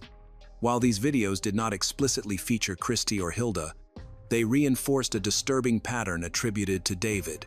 Christy's funeral became a public call for accountability. The memorial in Los Angeles drew family, friends, members of the fashion industry, activists, and media. Christy's mother delivered a powerful statement demanding justice, widely shared across news and social platforms, which intensified public pressure for legal action. Unlike Christy, Hilda was not a public figure and did not seek media attention. Yet her story resonated deeply. Initially, too much attention centered on Christy's case, but it soon became clear both women were harmed under the same circumstances. Both were vulnerable that night and caught in a situation they did not choose. Hilda's family chose a quieter path. Rather than issue high-profile statements, they worked persistently through legal channels, cooperating fully with investigators, providing documentation, and maintaining regular communication with law enforcement. Their approach was restrained but resolute, paralleling Christy's family's more public advocacy. Some media coverage misrepresented Hilda as careless, a portrayal that did not reflect who she was. Her death was not due to recklessness. It underscored that even cautious, independent women can be targeted by individuals acting with calculated intent. After Hilda's death, her name became more widely known in professional circles. Architecture firms she had worked with offered public condolences and support to her family. Some established scholarships for aspiring female architects from Latin America in her memory. turning tragedy into a legacy of opportunity. The investigation into Christy and Hilda's deaths began with significant gaps, no direct witnesses, delayed information, and initial non-cooperation by key individuals. Meaningful evidence only emerged later, as investigators analyzed video footage and digital communications during the search of David's apartment. Investigators found restricted substances, and evidence suggesting the use of medical-grade sedatives. This discovery raised serious concerns. Phone and text records showed that, between November 12 and 13, David communicated with Christy and Hilda, as well as his associates, Michael and Brandt. After the incident, David, Michael, and Brandt exchanged messages about how to avoid consequences. In one, someone wrote that they thought they were in serious trouble, suggesting they knew something grave had happened and were trying to cover it up. As investigators reconstructed the timeline, a troubling theory emerged. The substances may have been administered to Christy and Hilda without their knowledge, either by injection or by being mixed into drinks.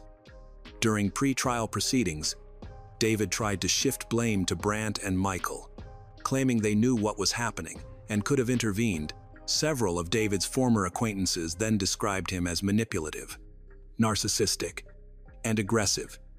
Prosecutors considered offering reduced charges to Michael and Brandt in exchange for information that could strengthen the case against David. The case faced major legal hurdles. There was enough evidence to justify arrests, but not enough for a straightforward prosecution. Investigators lacked definitive proof that the substances were administered by force or that there was intent to cause death. The defense argued that Christy and Hilda went with David voluntarily and were not coerced. As the case moved toward trial, it became clear it would be lengthy and highly publicized. Prosecutors kept gathering testimony, running additional forensic tests, and extracting more digital evidence. Meanwhile, the defense sought to exclude parts of the evidence. The families of Christy and Hilda demanded the harshest penalties. Yet, despite the seriousness of the allegations, the outcome for David remained uncertain. The legal process was slow, and nearly 2 years passed before significant court decisions were made. Ultimately, David was the only one of the three to face full criminal prosecution. State prosecutors charged him with multiple offenses, including unlawful administration of substances, assault with intent, and involuntary manslaughter. These charges involved not only the events concerning Christy and Hilda, but also reports from other women describing similar incidents. Even though no trials specifically for Michael and Brandt took place, the core problem was the lack of conclusive, direct evidence. Investigators could not determine who administered the substances or whether it was intentional. The prosecution leaned heavily on the fact that both Christy and Hilda were abandoned outside hospitals without calling emergency services or offering an explanation. That alone did not prove intent. In the end, the portion of the case related to Christy and Hilda did not result in a conviction for David. However, he was convicted of assault with intent in separate cases involving multiple women and received a sentence of more than 10 years in prison. It was the only prison sentence in the entire case. Michael and Brandt avoided serious charges. The most severe allegations were dropped. They were charged only with interfering with the investigation and attempting to conceal evidence. Neither admitted guilt, but both reached deals with prosecutors, offering partial testimony in exchange for reduced penalties. Neither served time. Brandt was released after a brief detention, and Michael was never taken into custody. Both declined to comment publicly after the case concluded. In the end, the three men saw very different outcomes. One received a lengthy sentence for confirmed crimes unrelated to the central incident. While the other two faced minimal legal consequences, the families of Christy and Hilda called it a betrayal of justice and a disservice to their daughter's memory. Public opinion largely agreed. On social media, posts continued to circulate under hashtags with Christy's and Hilda's names, demanding stricter laws and systemic reforms for cases involving substances and violent behavior. What began as a night out in Los Angeles ended in a courtroom. But the verdict raised more questions than it answered. For Christie's and Hilda's loved ones, it offered no closure, only a stark reminder of how easily a serious crime can be overlooked in a flawed system.